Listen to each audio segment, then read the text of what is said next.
Hi friends, today we're doing another mega video, and this is the biggest, most mega video yet, which is fitting for some of the biggest, if not the biggest, conflicts in 40k, the wars for Armageddon. In this comprehensive video, I'll talk about the wars themselves, along with some of the most important factions and characters.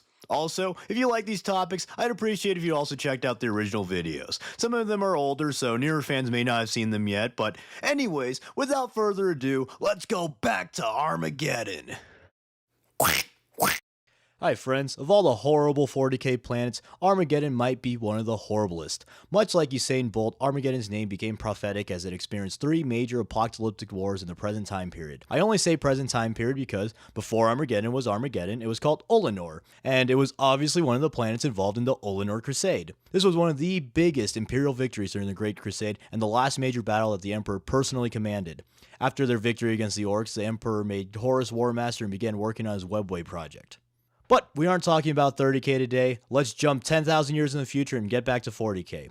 Armageddon is a large piece of garbage planet that falls into that magic zone of the worst place ever, but it's just too darn important to delete. Just like how we can't nuke the crackhead legions and gator swarms of Florida because, well, Disney World is an important fortress, the Imperium can't exterminatus the Chaos Legions and Orc hordes of Armageddon because it's a significant industrial hub and it's also in a very important defensive position in the galaxy. So with that little preamble out of the way, let's get right into the first war for Armageddon. This war was primarily carried out by the Force of Chaos, notably including the World Eaters. The Chaos Legions are, as their name suggests, chaotic, so they often fight each other just as much as they fight other factions. However, on one fairly special day, Chaos Christmas came early when a Space Hulk, Devourer of Stars, appeared on a demon world. Much like a Fortnite battle bus, this Hulk was large enough to transport all the boys into an epic battle. So, since their sweet ride pulled up, a significant Chaos Force decided to halt their infighting and beat the shit out of the Imperium instead. A huge Chaos Force mobilized and prepared for a huge scrap! No! Stop! The Orcs are for later! Oh, and I also almost forgot to mention, but this force was led by a little guy you might know, Demon Primarch Angron. And if that doesn't ring a screaming bell, you might know him by his legal name, Angronius of Nucaria, Lord of the Red Sands. And if you aren't familiar with Mr. Angronius, he is an absolute total beast. Primarch's already bad news, so a mega-roided Demon Prince Primarch is even worse news. And so back to the Space Hulk, the Chaos Forces kind of took a hippie approach and kind of just let the waves take them wherever they needed to be. And they just so happened to land in a system with the name perfectly befitting an apocalyptic invasion. A big round of applause to the Warp for keeping things thematic. As the Chaotic Forces were on their road trip, the Imperials were already having a bad time at Armageddon. In the giant hive cities of the planet, the Planetary Defense Force were facing a number of revolts and general civil unrest. Luckily for the PDF, these revolts were mostly made up of malnourished, crackhead hive dwellers who probably haven't even seen the sun. So the PDF was able to deal with it without any outside reinforcements. Unfortunately for the PDF, they were able to deal with it without any outside reinforcements. Since they didn't call for any reinforcements, they would be very, very ill prepared for the incoming Chaos invasion. Hey, nice. We quelled these dang revolts. Another day, another PDF victory.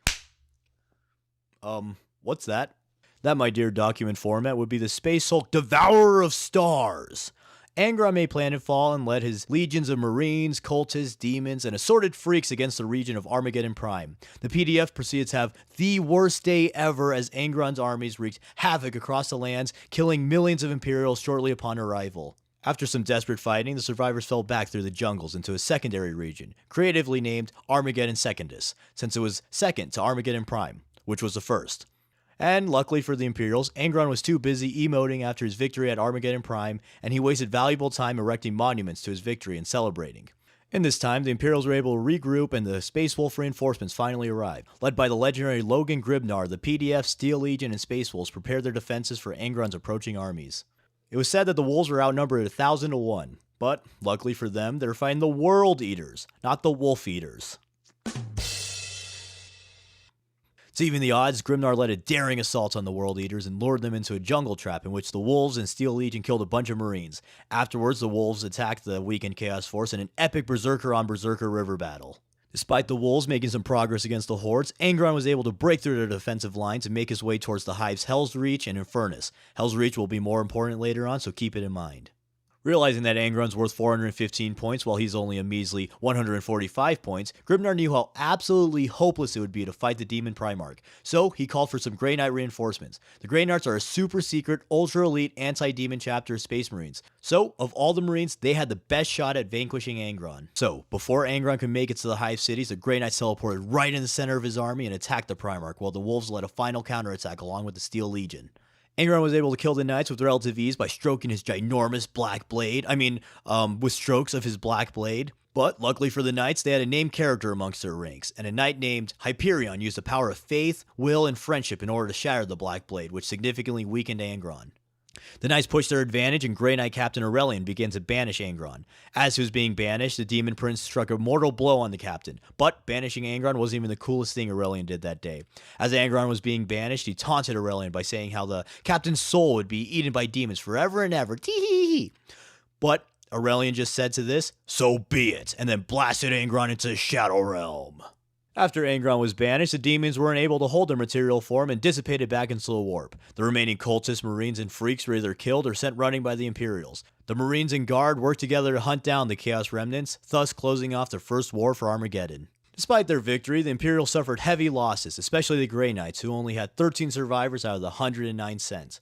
To make matters worse, the Inquisition arrived and ruined the celebration party. They deemed the Chaos exposure to be a threat and sent all the guardsmen and Imperial citizens who just heroically fought off a giant mega demonic invasion to work camps where they were sterilized and worked to death. Additionally, the Inquisition purged Imperial forces that tried to leave the planet. The Space Wolves took issue with this since they wanted to protect the people who fought alongside them.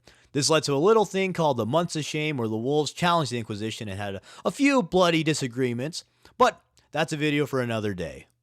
About half a century later, Armageddon lived up to his name once again as a massive orc Wowee, headed by the legendary war boss Gazkul Mag Uruk Thraka, made its way to the Imperial world. Much like Angron, Gazkul is bad news. He is the prophet of the Wowee, chosen by Gork and Mork themselves. So, once again, Armageddon was ultra mega boned. To make even worse for them, the Space Hulk that Gaz and friends were riding on was really janky and it regularly got attacked by demons, which, for anyone else, would have been the end of their little trip, but for Gaz it was just a pregame. You see, orcs get stronger proportional to the might and number of opponents that they fight, so this was literally just XP grinding before the real Wowee began. So then finally, a second apocalyptic Space Hulk arrived in Armageddon. The orcs destroyed the orbital defenses and made planetfall. Quite literally, as the Hulk fell from space onto the planet, along with orc ships called rocks, which are asteroids that the orcs carved nice little chairs in and strapped like a million guns to. The initial landing caused major damage to Armageddon Prime, and the Hulk itself completely destroyed Hive Ulfern. Then, to make matters even worse, there was a convenient warp storm that prevented Imperial reinforcements. Then, to make worse even worse, the Imperial Governor of Armageddon, Hermann von Straub, is perhaps the stupidest guy in the world and failed every single intelligence check he possibly could. When his advisors told him that they foresaw an orc invasion, he said, "No worries, I got that dog in me," even though he most definitely did not have that quote-unquote dog in him. Then, when ultra badass hero of the Imperium, Sebastian Yarrick, rightfully sent out a distress signal, crayon connoisseur Hermann banished Yarrick to Armageddon Secondus. The orc assault was relentless, and they were quickly overwhelming the forces of Armageddon Prime. The local PDF desperately tried to hold the line, but were broken nonetheless. So the Imperials once again had to fall back to Armageddon Secondus, which, if you remembered, absolute Chad Yarrick was recently banished to. So, there's still hope. But, once again, the orcs broke through the Imperial defenses and made their way towards Hive Hades. Luckily, the Imperials had the Iron Skull's Titan Legion to fight back the Greenskins. Unluckily, they were commanded by Glue Guzzler Hermann. Hermann ordered them to go into the middle of the fucking horde. The middle of an orc horde. The orcs, one of the iconic melee factions. Yeah, you Titans, you guys have ginormous cannons that basically shoot sunbeams and 1 trillion bullets. But yeah, go in the middle of the orc horde. Yeah, so this moron basically said, "Big sword go burr." And then he sent the Titans into the middle of the largest orc horde he could find and basically said, "Alright, do your due. Kill them all, please." In the battle, the Titans did quite well, all things considered, and killed many orcs. But they were eventually overwhelmed up close by the orc Gargants. The commander of the Iron Skulls, Curtis Mannheim, was an absolute beast and took down 3 Gargants all by himself before finally being critically wounded. Knowing it was over for him, he overloaded his Titan's reactor and caused a huge explosion that killed millions of orcs and gave the Imperials valuable time to regroup. Although the Titans were out for the rest of the war, Yarick took charge of Hive Hades' defenses and prepared for the biggest battle of the war. Yarick recruited the various gangers of the Hive and assembled a sizable army. The remaining Orc Guardians bombarded the Hive while the invading force gathered to prepare for their assault. Soon after, Brainworms Herman remembered that his family had a reserve of virus bombs that might just be useful against a giant invasion. He rushed the bombs into missiles and triumphantly redeemed himself when his plan went perfectly and he killed all the orcs. Everybody said, "We're sorry for calling you stupid, Herman. You were right all along. You are the true hero of the Imperium. You shall now be henceforth known as Herman the Hero, Imperial Saint." Yarick is an idiot, he was executed, and then Herman went on to single-handedly slay Ghazghkull, Abaddon, and the Silent King, and he brought peace to mankind. No, I'm just fucking with you. Just like his other plans, this one mostly failed as the bombs and missiles were super old and had some performance issues. To his credit though, the bombs did kill a fair bit of orcs, just not enough to stop the assault. It was at this time that Horrible Herman became the most relatable 40k character, and he went to his room to cry about his failures. On the other end of the competency spectrum, Yarick was leading the Imperials at Hive Hades, and they were valiantly repelling the Orc advances. With the bulk of the attacks being foiled, Ghazghkull stepped in to personally coordinate the attacks on the Hive. Gaz came up with a ton of strategies, some of which were even said to be told directly from Gork and Mork. He created huge siege weapons. He sent elite commando infiltration teams into the Hive's vents. He created even huger siege weapons. But, time after time, his plans were foiled by Yarick, so Ghazghkull sent one of his mightiest war bosses to kill the Commissar. War boss Uglehard wrecked the perimeter defenses and eventually engaged Yarick in a duel. The war boss cut off Yarick's arm, but Yarick passed the feel no pain roll and decapitated Uglehard with his chainsword. The absolute crab Chad Yarick held up the severed power claw, and then the remaining orc forces retreated in horror. Just imagine how much of an absolute Chad Yarick is for not only defeating a war boss in melee, but then using his iron balls and indomitable will to send a bunch of orcs pissing and crying away in fear. Meanwhile, in Hive Acheron, one of the only other surviving hives, the Imperials readied their defenses. They were ill-equipped and ragged, but they were inspired by Yarick's ongoing defense of Hive Hades. Dum Dum Herman also sent something nice. He sent them good luck wishes and 20 dudes to help defend the Hive. But the Hive's governor was not deterred and he prepared for the incoming horde. The orcs led a massive frontal assault on the Hive when they were suddenly blasted from orbit. Space Marine reinforcements had finally arrived. The Blood Angels, Salamanders, and Ultramarines had turned the tide of the Battle of Acheron, and they secured the first Imperial victory of the war. Dante of the Blood Angels assumed control of the Imperial forces on planet, and contrary to all reason, Pinhead Herman was angered at the Space Marines' arrival since he, quote-unquote, had it all under control. Dante said, "I'm too old for this shit," and he arrested Herman. Eventually, Dimwit Herman did manage to escape on a land speeder, but of course he crashed like a moron. However, his core was never found. Back in Hades, Ghazghkull was finally making some progress as he ramped up his efforts and the Hive was running out of supplies and morale. Dante attempted to assassinate the war boss, but his efforts had failed. However, in one of the bloodiest battles of the Second War, the Marines were able to take back Hive Tartarus. In this battle, the orcs ran out of ammo and had to resort to full-on Oonga Boonga caveman tactics, using rocks and melee weapons to survive. In this battle, Ghazghkull was also supposedly killed when he got shot in the face with a bolter, but his body was never found, which, in literary terms, means he didn't die and he'll be back later. So don't worry, orc fans. With Gaz out of the picture, the remaining orc forces faltered and the Imperials were able to gain the upper hand. Hive Hades was eventually conquered by the orcs for a short time, but the Marines made their way to the Hive in order to aid the Imperial remnants. Only a few survived and Yarick was found kicking amongst a bunch of slain orcs. Ghazghkull, who was of course not dead, made one final attempt to take the planet, but he ultimately failed and decided to retreat to his space hulk so he could regroup his forces. After Ghazghkull left, the Imperials basically just cleaned up the rest of the orcs and they retook Armageddon Prime, successfully defending the world yet again. Ghazghkull decided that this was a mere practice run and he prepared for a sequel. Speaking of sequels, you may have noticed I only talked about 2 wars in this video, even though I said there were 3 major wars. But don't worry, I do know how to count. However, this video would have been way too long if I covered all 3 of them, so I'll cover the 3rd war for Armageddon along with the legendary battle of Hell's Reach in next week's video, so stay tuned for part 2 of the wars for Armageddon. And with that, I hope everyone enjoyed this week's video. The wars for Armageddon are some of the most iconic battles in 40k, and they have some of the coolest characters. Yarick, Ghazghkull, and Angron are all super iconic and formidable foes, which makes for some awesome stories. Oh, and how could I forget? Simpleton Herman, true hero of the Imperium, was there too.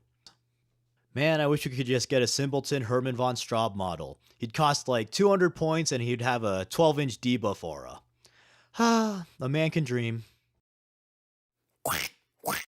Hi friends, so far we talked about 2 reasons why you shouldn't name your planet Armageddon, both of which were massive apocalyptic wars. So, today I'll talk about the 3rd reason, which, again, is a massive apocalyptic war.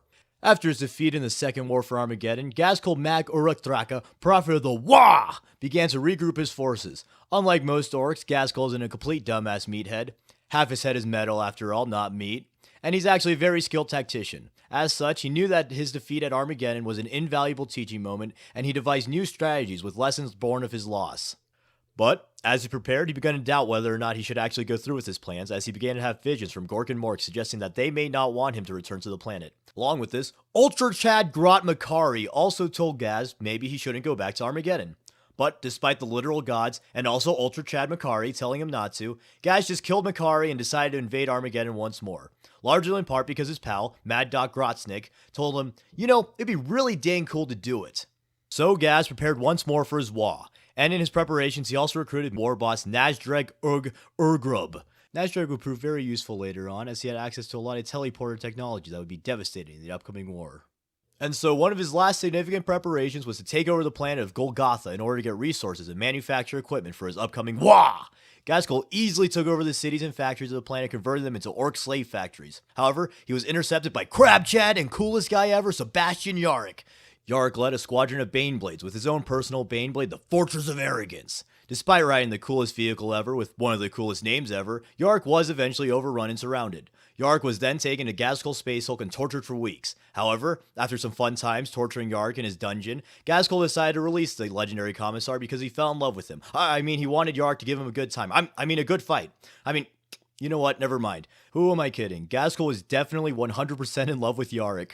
So, 7 years later, Gaskell finally returned to his murder bestie and finally launched his second assault. The Greenskin fleet was the largest fleet to ever assault an Imperial world, and it greatly outnumbered the Imperial forces. They easily broke through the naval blockades, and they made their way to the planet's surface. Hearing of Gaskell's arrival, Yarick hurriedly prepared his defense force, which comprised of Guardsmen, Titans, Sisters of Battle, and a bunch of Space Marine chapters, one of which being the legendary Black Templars. Once again, the orcs literally made planetfall and rocks crashed into the planet. Additionally, Gaskell shot a giant asteroid at Hive Hades, completely annihilating the hive that Yarick so doggedly defended half a century earlier. The rocks that crashed into the planet were fitted with teleporters, and Gaskell quickly teleported troops and equipment from space to the planet in mere moments in order to overwhelm the Imperial defenses. Across the world, huge battles waged. Imperials faced unending waves of orcs. Feral orcs from the First War came out of hiding to scrap. Titans battled Gargants. Yarick dramatically looked at the camera and he said, "Gulp. Now this is truly Armageddon." One of the first hives assaulted by the orc forces was Hell's Reach. The battle for Hell's Reach is one of the most iconic battles in all of 40k and one of the most devastating Space Marine last stands. The Black Templars sent 100 Templars from their crusading fleet in order to aid Armageddon, which, honestly, seems a bit low to me, but GW isn't really known for their number skills, so whatever.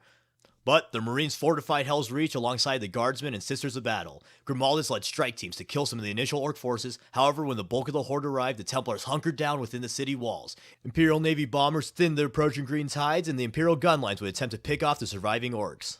Requiring more firepower, Grimaldus sent his Master of the Force to seek out an ancient weapon called Oberon. Oberon was a massive war machine called an Ordinatus engine. Its main strength was its humongous Nova Cannon. This cannon was usually equipped on Imperial Navy battleships, and its devastating blast could literally one-shot Titans.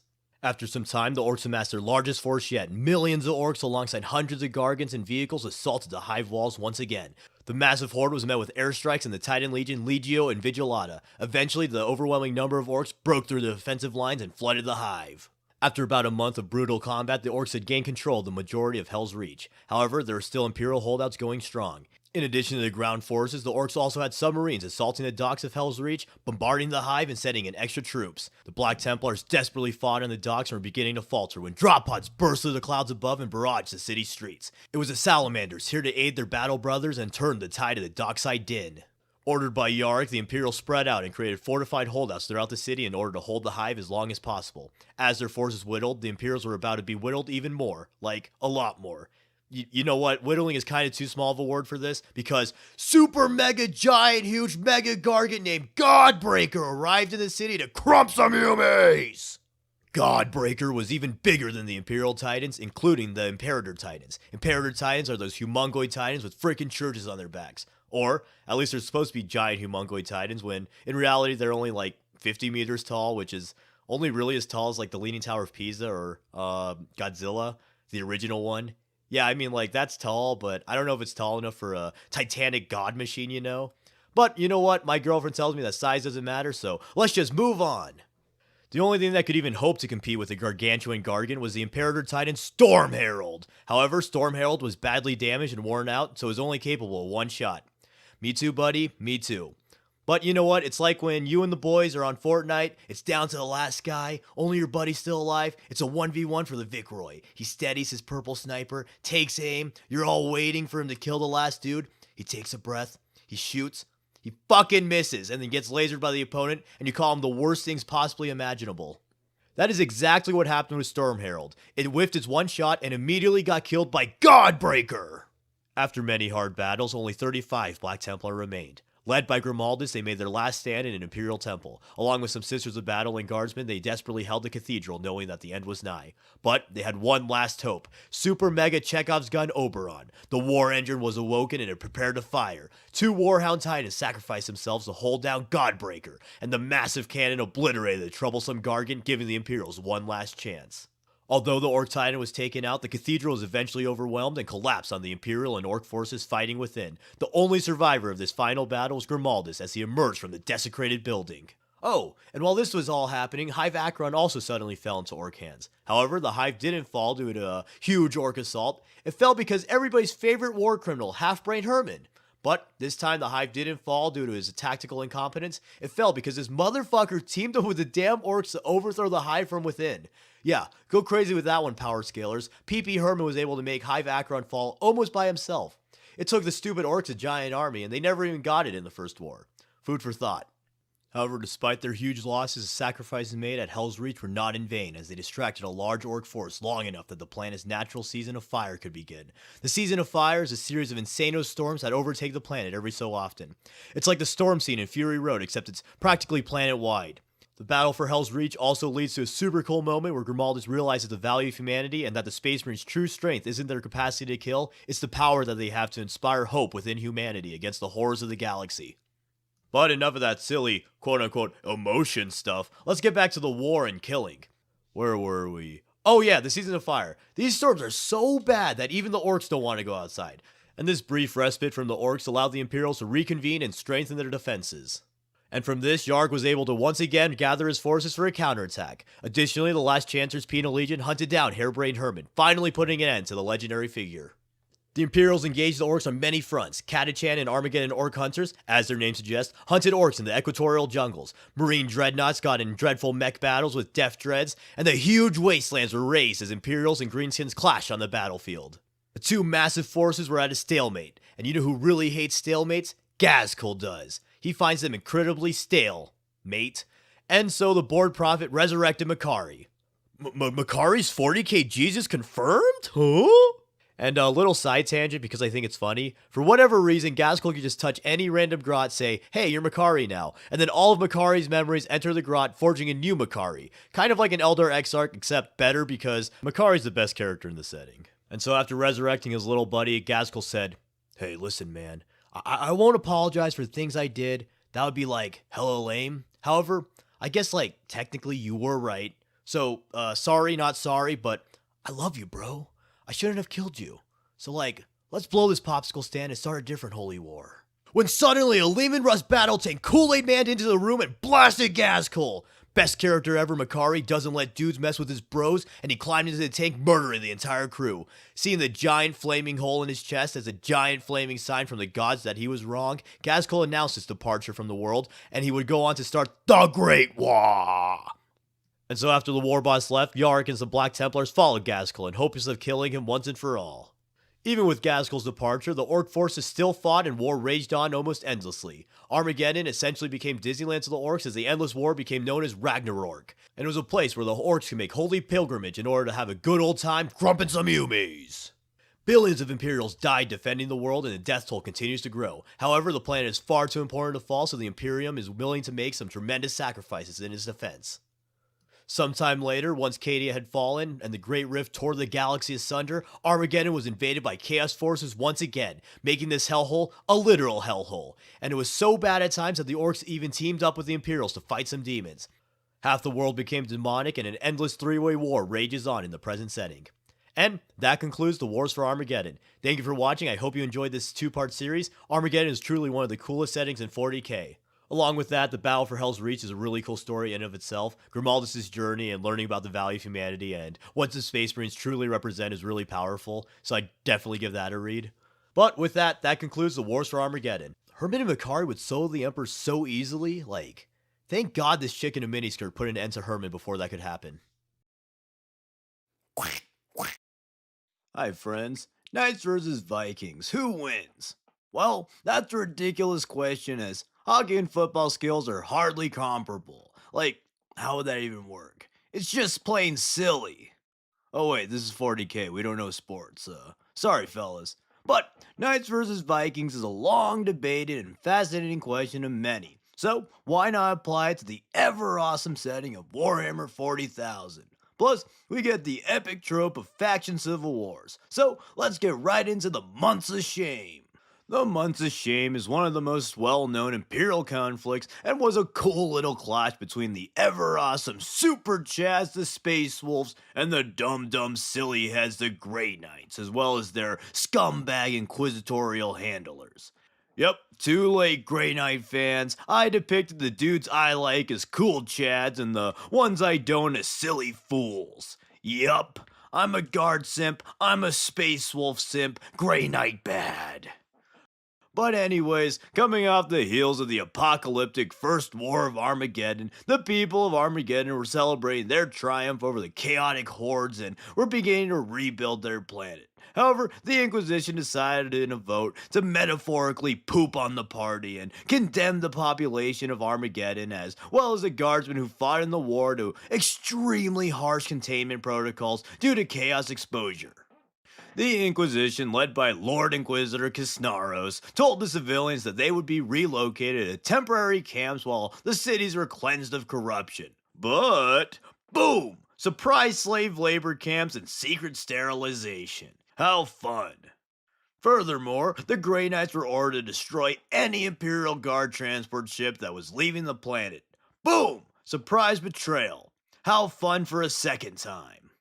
But luckily, the ultra mega Chad Logan Grimnar was wary of the Inquisition's conduct and remained in Armageddon void space for a little bit longer to monitor them. And upon seeing them kill the Imperials that fought so valiantly to protect the world, he stepped in with the wolves to protect the ships and escort some off planet.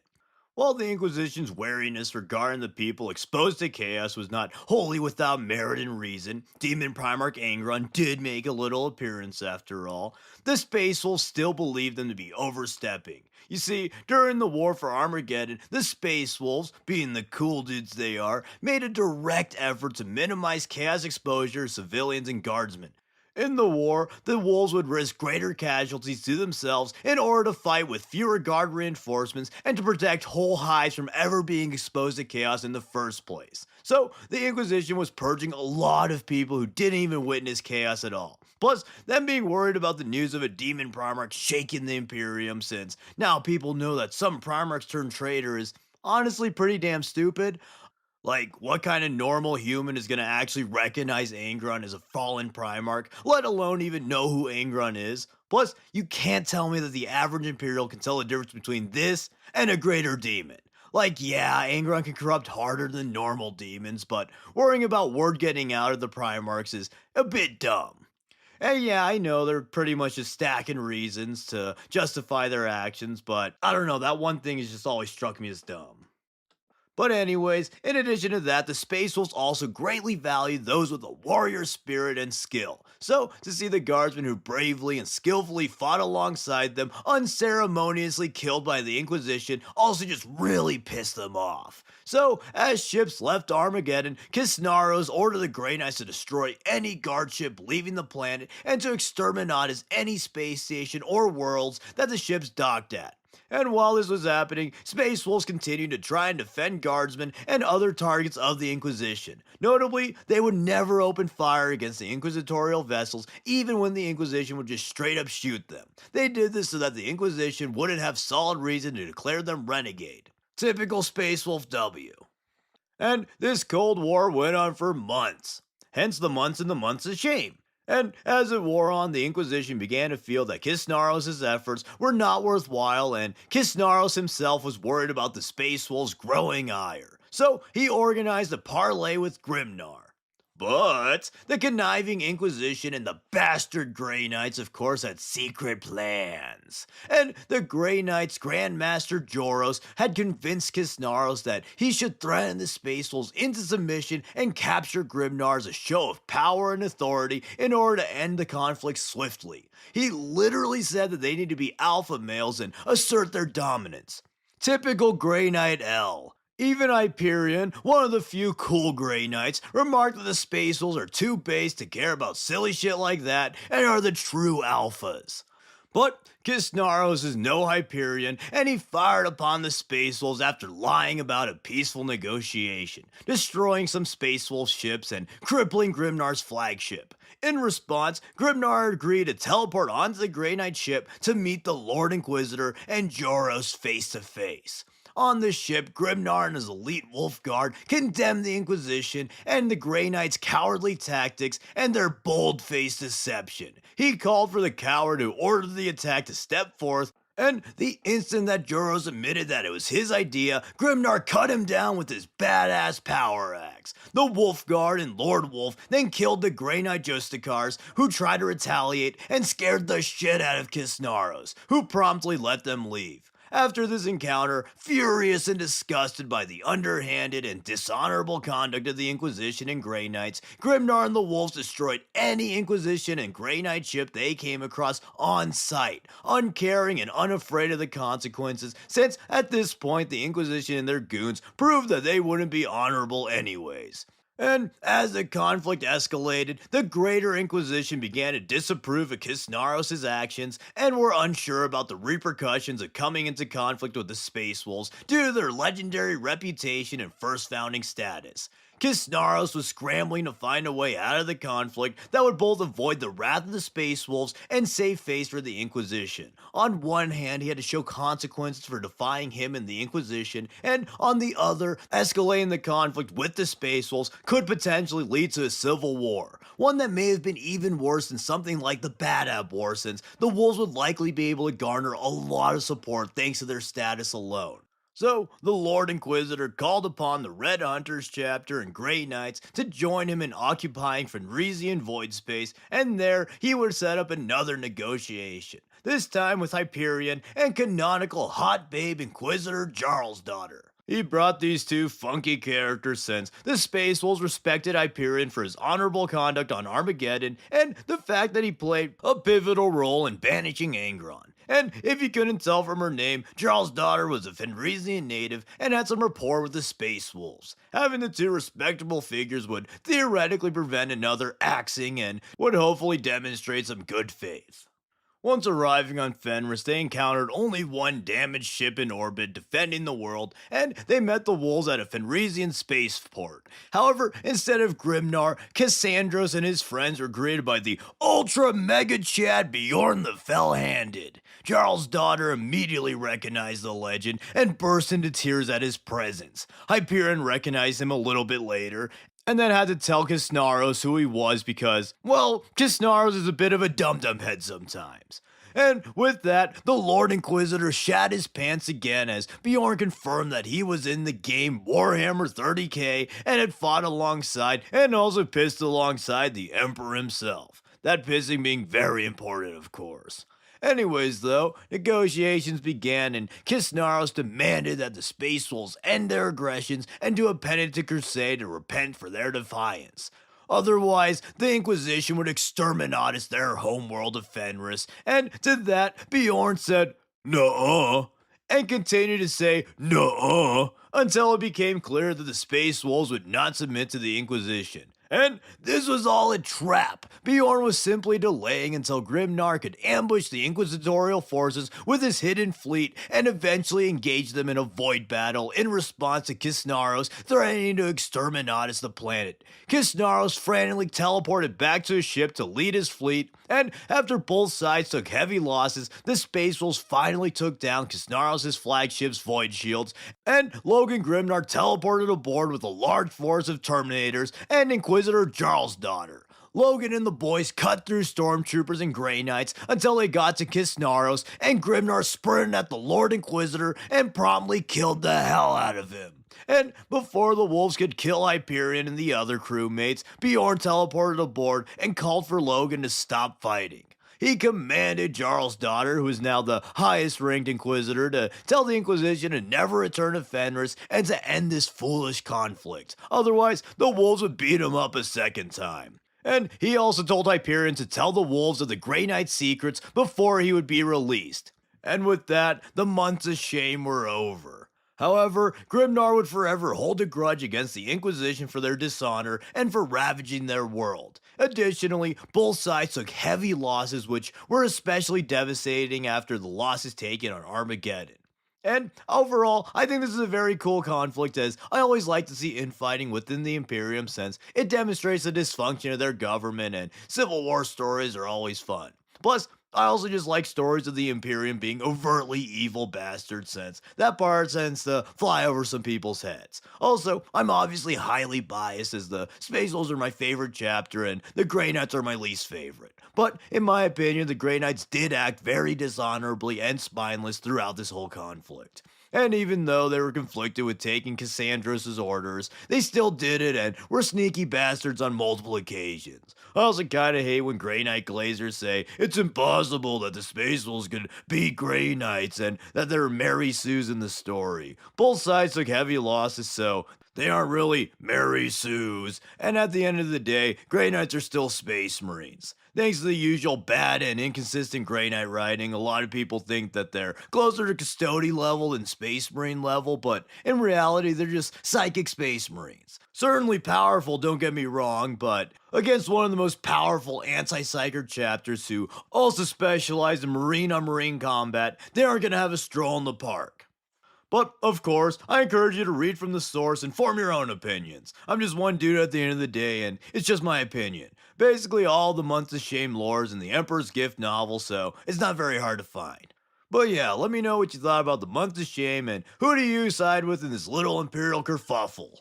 Also, Grey Knight fans, feel free to comment how the Space Wolves are bastard man and why you hate. It's only fair after I voiced my hatred for your boy. Hi friends, it's Orktober, and I'm sure that everyone else is making orc content, so as a loyal Imperial, I must prepare for this onslaught. So today, we're talking about one of my most favorite, and one of the most, if not the most iconic guard regiments, or at least one point they were, the Steel Legion. The Armageddon Steel Legion is a legendary regiment, especially famed for their formidable mechanized regiments that they owe their namesake to. Throughout the Imperium, mechanized regiments are relatively rare, since for many commanders and governors, it's hard to amass enough vehicles to stock such regiments. Which means, yeah, even in 40k, people are facing stocking issues for their armies. But the Steel Legion gets around this by living on Armageddon, aka Chimera Factory the planet. And Armageddon was once the legendary world of Olenor, but it got teleported across the galaxy by the Mechanicum, don't ask, and eventually became the horrible place that we all know and love. Since then, it has become a highly industrialized hive world with vast factories throughout. And thanks to the pollution of said huge hive cities and vast factories throughout all of Armageddon, the atmosphere of the world is incredibly toxic. So, without proper rebreathers or ventilation, the atmosphere of Armageddon can and will rot the lungs of the people on the world. Which, also, this isn't even really that relevant, but I just wanted to add this here because I'm still scarred from the experience. But I went to a Magic the Gathering store to buy some pretty dice that I saw online, and Jesus Christ, man, it felt like I walked into a Death Guard dinner party in the Armageddon ash wastes. I think my lungs rotted like at least 6% from the mighty stench that I faced. I never actually experienced the smelly 40k store thing for the many years I've been in the hobby. And then the second I walk into a Magic store, I get blasted. But anyways, thanks to this fun little environmental quirk, the people of Armageddon have to wear their stylish gas masks almost constantly. In addition, Armageddon pattern gear and vehicles are also adapted to their evil-ass air. Armageddon pattern stuff is often airtight and coated with anti-corrosive paints and sealants. And also, fun fact, even their regimental standards are given proper protective coatings so that they could assert their dominance in typical coolest guy ever fashion. But Armageddon pattern stuff in general is just really good and widely sought after. The people of Armageddon have been manufacturing gear and vehicles for so long that they're incredibly efficient and produce some of the highest quality gear in the Imperium. Due to this, Armageddon Steel Legionnaires are very well supplied. So yeah, beyond being a humongous shithole planet, Armageddon is also one of the most prolific producers of Chimera transports. This means that Armageddon is able to produce hundreds of mechanized regiments both to defend their home and to serve the Emperor across the galaxy. And their mechanized regiments are some of the best, if not the best, regiments around. Steel Legion mechanized regiments are well renowned for overwhelming their enemies with blistering assaults. The legendary Chimera is a rugged transport that safely delivers guardsmen to key locations and then acts as fire support while guardsmen carry out their objectives and finish off any enemies that survive the initial blitz. Through speed, ambush, and massed firepower, the Steel Legion mechanized infantry is often able to punch above their weight with grenade launchers, missile launchers, and of course, a million lasers! Furthermore, each infantry squad having a personal Chimera means that they demonstrate nearly unmatched flexibility due to their ability to rapidly redeploy where needed. Anyways though, beyond their iconic Chimera squadrons, the Steel Legion also employs artillery and tank regiments to support their mechanized infantry and kill whatever the guardsmen might not be able to. The Steel Legion is also known for employing a lot of stormtroopers. These elite guardsmen are the best Armageddon has to offer and are often set on high-risk operations. Stormtroopers are also a natural match for the massed Chimera assaults since, for relatively the same amount of transport capacity, they bring a lot more firepower and are more resilient thanks to their carapace armor. And then, on the other hand, them having the Chimera means that they can remain highly mobile despite their heavier gear. Plus, Stormtroopers are just badass, so another Armageddon win in the books. Also, coolest dude ever, Captain Andre Valitok, is an Armageddon Stormtrooper, so there's truly no denying that these dudes are badass. Anyways, another somewhat surprising unit that they like to use are the Abhuman Ratlings. I don't really know much more than an old codex saying they like to deploy Ratlings, but Ratlings are known for being mobile sharpshooters, so it's not the most unbelievable thing. Plus, I'm sure you can stuff a bunch of Ratlings in a Chimera thanks to their incredible short person abilities. And so, now we know how they fight good, but who do they fight good?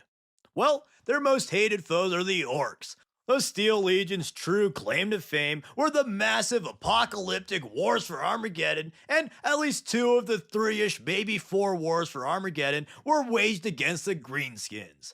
As such, the Steel Legion is adapted for fighting the Orc menace as well as attrition warfare, as they often have to hold off endless tides of Orcs for extended periods of time.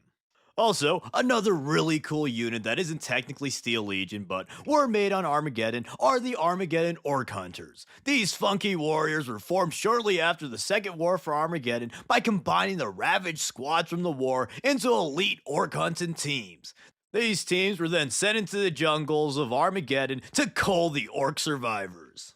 At first, they were made up of many disparate guard regiments and couldn't really communicate well due to planetary language barriers, but luckily, the phrase, "kill them all," is a pretty universal concept to guardsmen far and wide.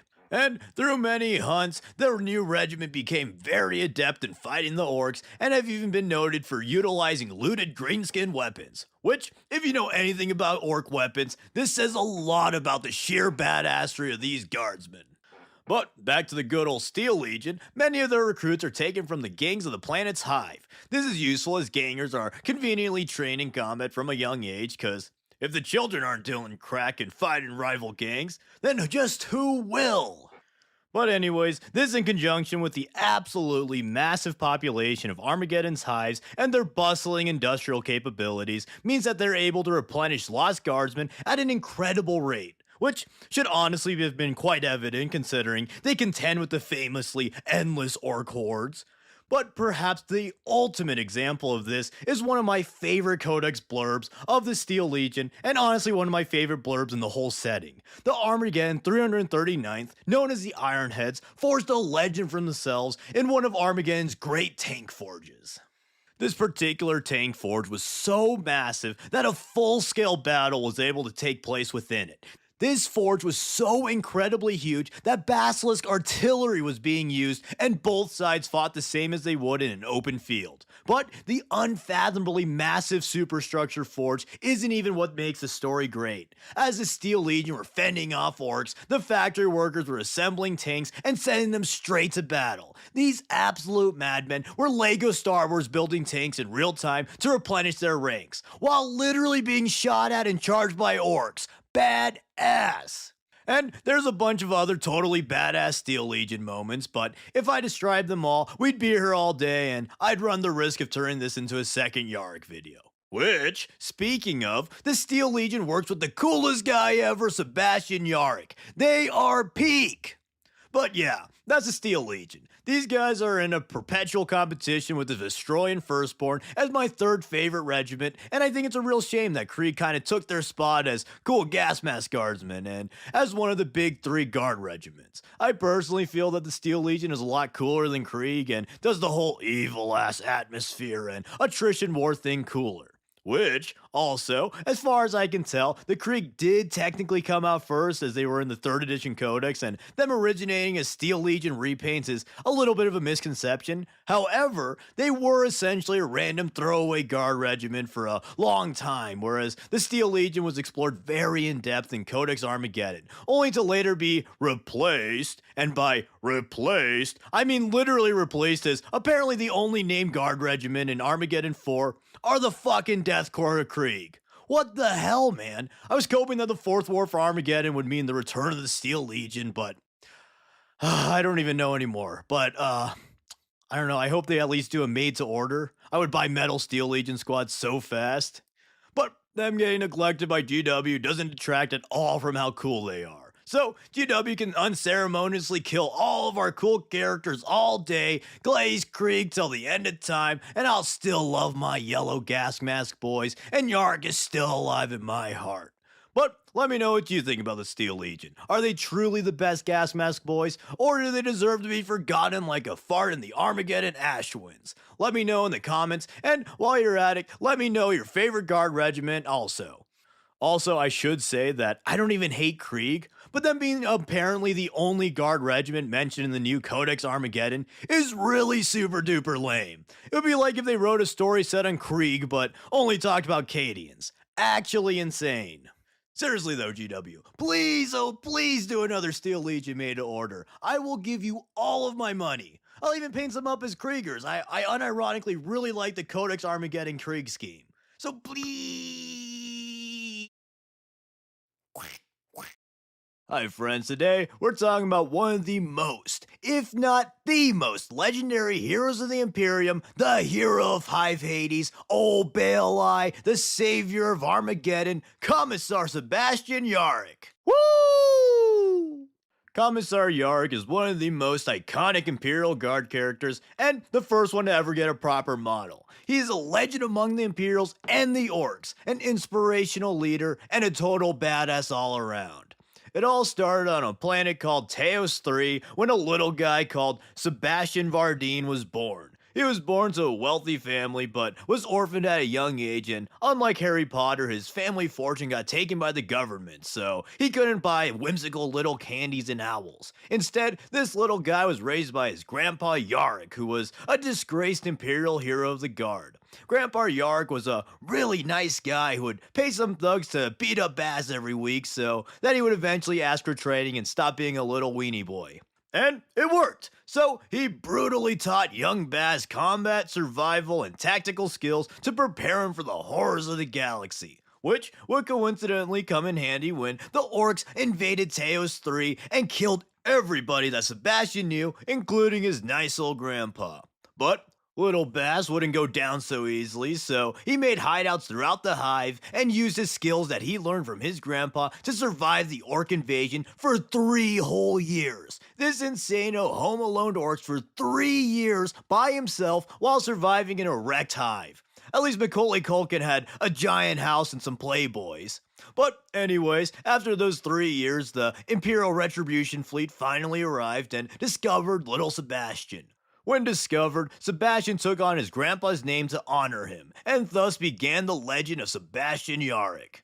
Impressed by his survival skills, the commissar who found him sent him to the Scala Progenium, which, also luckily for him, the Scala loves orphans more than Disney and Bruce Wayne combined, so at the Scala, Yarick would be trained to be an Imperial Stormtrooper, which really makes it no wonder that he'd become the coolest dude ever someday. But anyways, after some time serving as a Tempestus Scion, Yarick would be placed under the mentorship of Lord Commissar Rasp to train to become a Commissar himself. And he would eventually become a Commissar and lead a relatively unremarkable career, eventually being attached to the Steel Legion Regiment and working with Armageddon PDF as his career came to a close. Notably, though, through his career, he harbored a hatred for the orcs due to his childhood encounter with them, and he would learn as much as he could about their culture and even learn the orcish language. But anyways, on the day of his retirement, the first orcs of a looming Wah arrived on Armageddon. But luckily, instead of tragically dying before he was able to retire, Yarick would forge his legend with the ensuing Second War of Armageddon. Upon hearing word of the incoming orc invasion and the actions of Gazkul Mag Uruk Thraka, Yarick would know from his experience with orcs that Gazkul was smarter than the average orc and could potentially lead an apocalyptic assault on the world. Or, in other words, bring Armageddon to Armageddon. So, he called for an astropathic SOS, but the famously smooth-brained Herman von Straub, overlord of Armageddon, was confident that Armageddon could hold its own against the orc threat, and he banished Yarick to Hive Hades for not respecting him enough. And this unshockingly proved to be a certified moron moment, as almost all of Armageddon fell to the orcs in record time. Only Hive Hades stood as Yarick had shaped the guardsmen and the hivers into a formidable defense force and turned the hive into a fortress city in preparation of the orc menace. And this is where Yarick truly became a legend. At Hive Hades, Yarick would lead from the front, belting out rousing speeches and performing daring acts of heroism in order to inspire his men to hold the line against the Green Tide. He was such a brilliant and inspiring leader that it's said that no guardsman broke morale during the entire defense of Hive Hades. And despite being a mega old man and being vastly outnumbered and outgunned, Yarick slew all the orcs who challenged the hive with bolter and chainsword.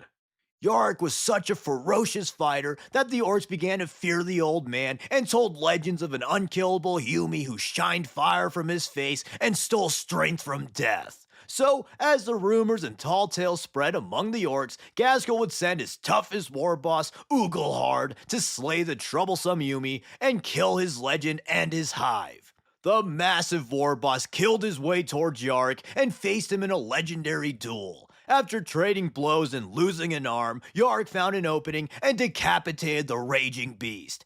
In his triumph, he raised the claw of the slain war boss high in the sky, emboldening his men and causing the remaining orcs to flee in terror. And this was an absolutely insane feat. Not only was Yarick a regular human, but he was also literally over 100 years old. Being able to defeat one of the strongest war bosses in single combat is incredible when war bosses are the strongest orcs and can pretty easily kill space marines and other big threats. And Yarick, perhaps more than any other Imperial, understood the orc culture and mindset. He understood the power of belief and legend, both in orcs and the Imperium. So he allowed himself to become the monster that the orcs believed him to be, and the rumors became reality as Yarick fully embodied the myth. Yarick had the orc claw fitted in place of his lost arm, still in the strength of a war boss. He got a cybernetic laser eye so he could literally kill with a glance, and he got a storm bolter, one of the biggest shooters he could, to unleash a rain of death upon all who opposed him. Yarick would defend the hive until Imperial reinforcements finally arrived to beat the orcs back. He even survived a face-to-face fight with Gazkul himself. And after the war, he was celebrated as the savior of Armageddon as his stalwart defense was critical in the Imperial reinforcements arriving to reclaim the planet from the orcs. Yarick was now one of the greatest heroes of the Imperium, and his feats were told across the Imperium to inspire other Imperials. A living legend, Yarick denied any promotions or honorary positions in order to prepare for another encounter with Gazkul. And 3 years after the war, Yarick prepared his forces to hunt down the Prophet. Concluding his hunt, he would face a large orc force on Golgotha, which would eventually lead to his capture. And after a failed slave revolt, Yarick was adorned in his gear and brought before Gaskell. And in an unexpected move, Gaskell allowed him to go free to prepare for his second invasion of Armageddon because he respected the legendary commissar and proclaimed, "Good enemies is hard to come by." And a formidable foe like Yarick would make the battle more fun. And so, Yarick was made supreme commander of Armageddon and led his force against Gaskell's green tide from his personal Baneblade, the Fortress of Arrogance. And the third war for Armageddon was even bigger and more insano than the second. Yarick's mere presence would strike fear in the orcs, and his brilliant command would hold off the endless hordes long enough for Gaskell to get bored and leave the planet. And after the war, Yarick would immediately hunt down Gaskell with the Steel Legionaries and High Marshal Helbrecht's Crusader fleet. And they were able to eventually find the war boss, but he was able to escape into the warp, preparing for another great war. And that was the last Yarick was ever heard of. Until the super totally cool and awesome 9th edition Guard update that I totally love. The legend had finally returned, and he got one page saying that he died. They didn't say how or anything. No glorious fights with Gaskell, no heroic last stand, not even a fun little office retirement party. One of the greatest Imperial heroes and most iconic 40k characters just written off in a single page. Yay. I mean, at least he got a page before disappearing, I guess. But they do leave it somewhat vague, so it's a possibility that they have plans for the future. I think Yarick coming back at some point as a Imperial spirit or something would be kind of hokey, and I think that Gaskell hunting down Angron for killing Yarick, I think that theory is just super dumb. Imperial records are famously misinformed, though, and this wouldn't be the first time a legendary commissar was falsely reported dead, and even though they seemingly have his skeleton, that could also just be a ceremonial double if he was, like, missing or something. And also, like, don't come at me with the, it's realistic for an old man to die, or unceremonious deaths are realistic in war. Warhammer isn't a fucking history book, you know? Realism doesn't matter if it steps on the toes of a satisfying narrative. Stories are inherently unrealistic, and plots are made to be entertaining tales first and foremost. Yarick dying with no explanation doesn't add anything significant to his narrative, and if they really wanted to shelve him, like a vague passage about how he's missing, but there's rumors of a warrior fighting across the galaxy with a burning eye or something, I think that would do that, and it would also fit his narrative and themes of legends and symbols, you know? But again, there is certainly a chance that they have further plans, so I wouldn't be too wound up yet, and it is written in a way that allows for you to headcanon a ton of things, which is kind of nice. But also, fake out deaths in fiction are some of the most annoying tropes ever to me, so I really hope it's not just that, and it wasn't just a cheap setup for a surprise return.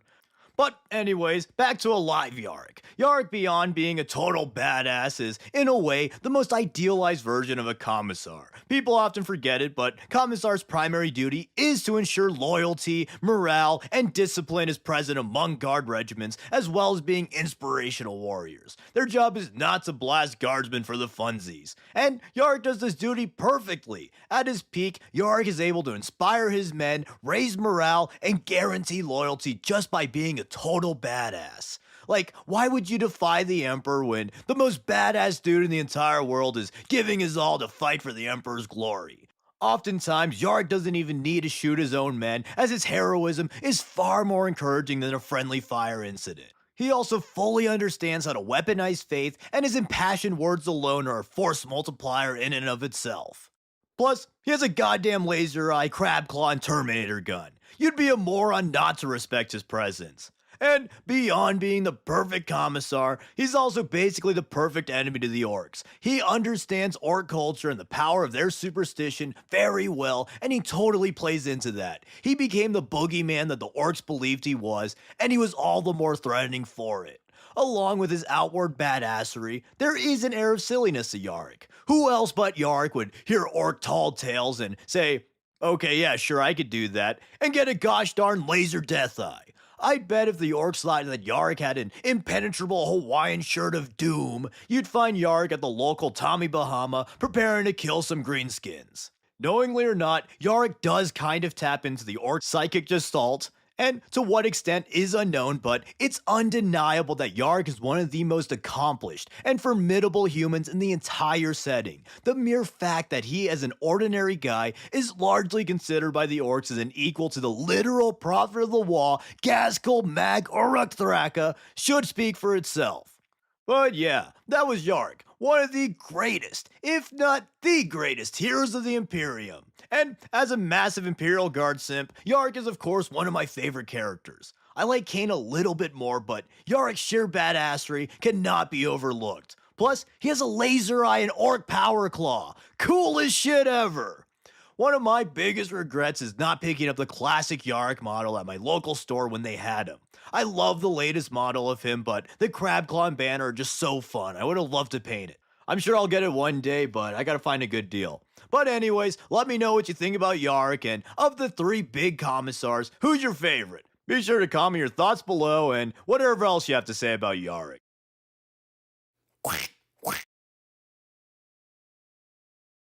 Hi friends, it's Orktober! Orcs, orcs, orcs! Am I right, boys? Orc boys, that is. Woo! Orcs are my favorite Xeno species and probably my second biggest 40k army, which, come to think about it, maybe my little cracked brain just likes seeing a ton of little green men on the tabletop.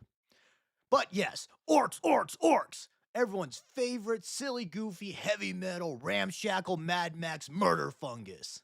Orcs are a race perfectly suited to the grim dark 40k world. You know the classic line, in the grim darkness of the far future, there is only war. Well, when a normal person reads that, they might say, oh dear, well, that doesn't sound very pleasant at all. But an orc would say, oh, wow, that sounds like literal heaven.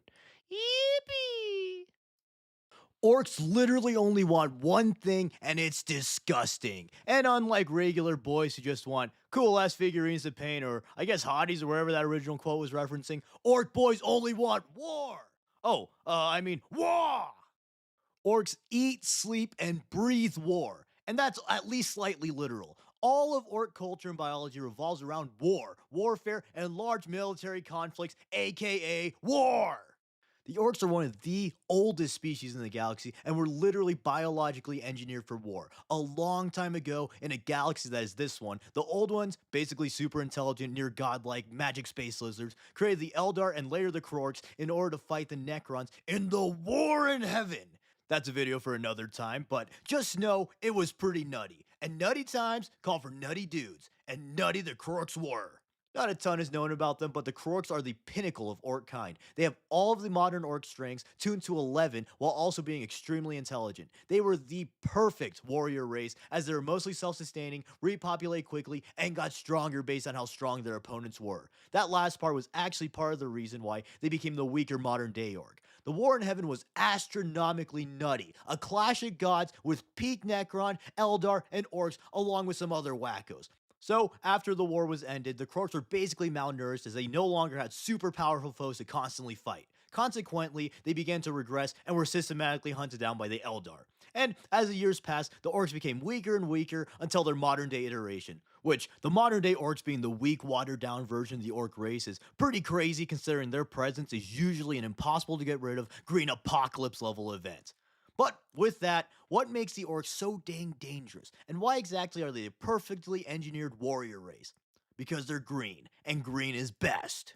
But jorts, jokes plus orcs, aside, them being green actually is tied to one of their greatest strengths, their unending tides. But I'll get to that in a bit. First, I need to cover the basics. Orcs are incredibly tough and strong. Their bones are thicker and more dense than humans, they have simpler organs, less sensory nerves so they don't feel as much pain, and they have a layer of spongy flesh to lessen impacts. All these traits make the orcs very durable and deadly in combat. They're basically really hard to kill roided up gorillas with giant guns and swords. And that hard to kill part is no joke. Orcs can survive dismemberment, decapitation, impaling, crushing, and pretty much anything else, at least for a short time. And that short time is often enough time for them to shoot you in the face or crump you in return. In addition to this, remember that the orcs also get stronger and bigger the more they fight, the more powerful their opponents are, and the more unified they are. This makes orc wars incredibly dangerous as they unify orcs to a common cause and gather more and more greenskins to wage war, constantly powering themselves up.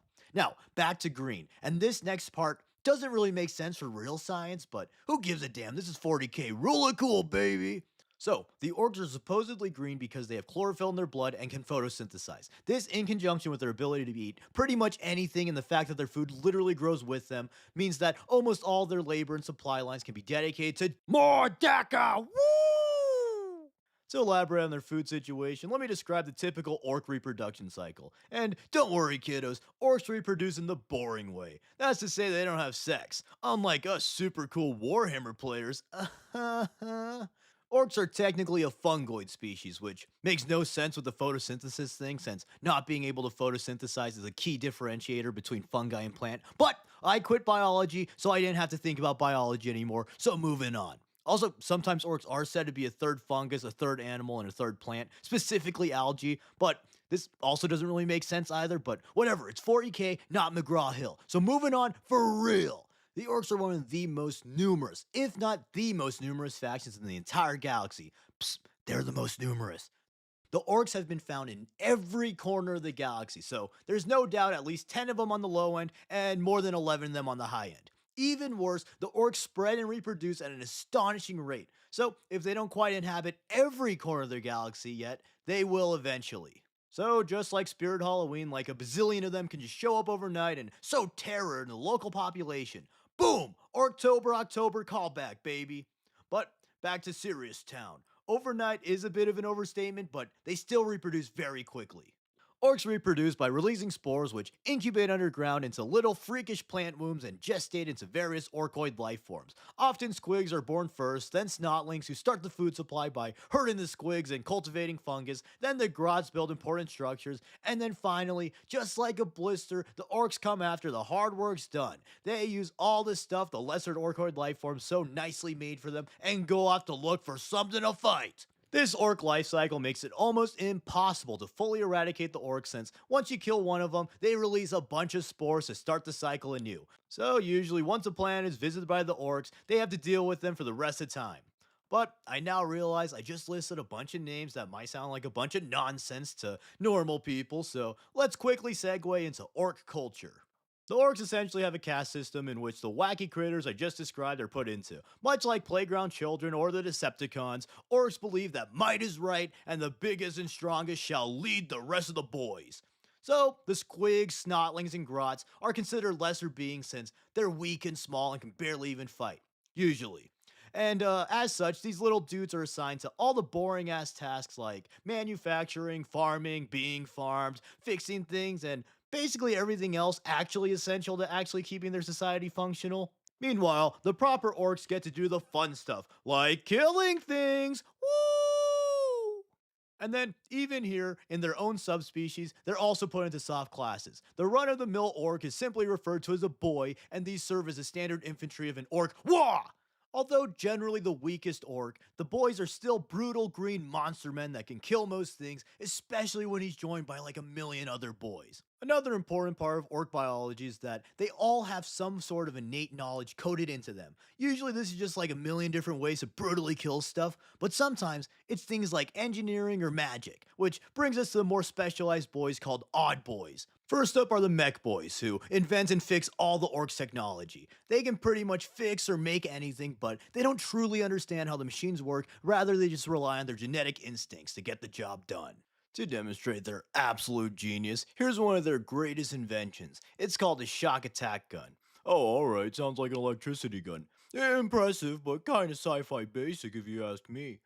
If you thought that, well, you need to think like an orc, buddy. Sure, a shock attack gun probably uses electricity somewhere, but this beauty's main form of attack is to create a small tunnel through the warp that snotlings are blasted through, or sometimes they run through the tunnels, which actually that's kind of funnier, so let's just go with that.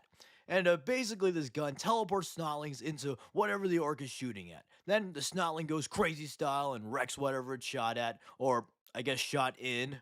Pretty wizard. Then, pain boys have PhDs coded into their DNA and serve as the surgeons and doctors of Orc Society. This usually just amounts to them haphazardly replacing limbs with robot limbs, injecting a variety of strange drugs, and roleplaying the ancient Terran hero of Victory Frankenstein. And then weird boys have my middle school self coded into their DNA. I'm just kidding, of course, they aren't nearly that weird, and are actually far more focused on magic. Regrettably, I wasn't able to teleport or shoot lightning in middle school. But yes, the weird boys, they use magic. All orcs emanate a psychic energy, which we'll get into a bit more later, and the weird boys absorb this energy and can channel them into various abilities like teleportation, giant psychic punches, shooting lightning, shooting fire, shooting lasers, etc., etc. And then next up, the most important odd boy, the brew boys. Because what's the point of having an army of boys if you can't crack a cold one with them? Then, up the totem pole, you got the knobs, which some would argue that a knob would actually be down the totem pole, if you know what I mean. Wink, wink. Much like goldfish or lobsters, orcs continuously grow in their lifetime, and the ones that fight hard enough or long enough grow to be very powerful. These are the knobs, and they serve as the leaders of orc society since they're bigger, stronger, and meaner than the rest of those gits. Some knob types are mega knobs, who wear mega armor, which is basically orc power armor, the best suits being comparable to Terminator armor. Other than durability, the orcs also, of course, strap a bunch of guns to these. Then there's the Flash Gits, which are the richest orcs who have the bestest and biggest guns. Then there's the Cyborgs, who were orcs gravely injured in battle, but deemed important enough to be cybernetically reconstructed by the Pain Boys. And then there's some other ones. And then finally, on the top of the top, there's the War Boss, who's the biggest, the baddest, and the most brutally cunning of all the orcs. He, of course, gets all the best stuff and leads the wars. Finally, for Orc Society, they often group up into tribes, and these tribes group up into clans, each clan having a unique color scheme and specialty. Quickly, the six biggest ones are the Goths, who love checkers, and the strongest orcs, who also extra love melee, the Death Skulls, who are lucky and like to steal stuff, the Snake Bites, who are boomers who think that technology is stupid and scary, the Evil Sons, who like to go fast and paint everything hot rod red, and then the Blood Axes, who are the first to find humans and adopt some of their tactics, such as actually using tactics, and they also trade or act as mercenaries sometimes. And then there's many lesser clans. Next, let's cover orc beliefs, both their religion and famous psychic gestalt. Orcs believe in two gods. Why do they need two gods? Well, because it would be stupid to be a super powerful god since you could just crump everything else with ease, and that's boring. Therefore, they need a buddy to fight with.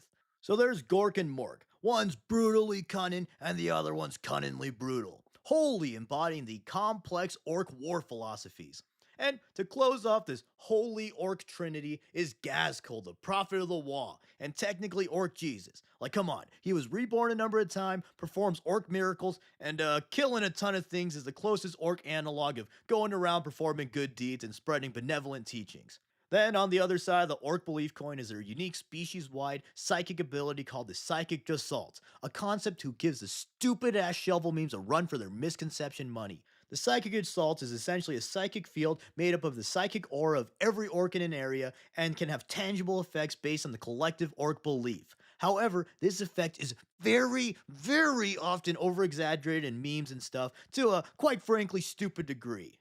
Orcs cannot just imagine anything they want into existence, otherwise they would just own the setting since every orc legitimately and strongly believes that they are the bestest. No, the Gestalt effect is much more subtle, and although some sources do vary, I like to think of it as a reality loop, meaning that it could help orc things work better, but isn't a Green Lantern ring or a reality stone. So, for example, an orc can't just imagine a brick as a gun and shoot it, or a jar of mayonnaise as a saxophone and play the blues. Rather, they can believe that their shitty gun isn't so shitty and it actually functions properly, whereas in the hands of another species, it would just be a piece of crap that jams every other shot.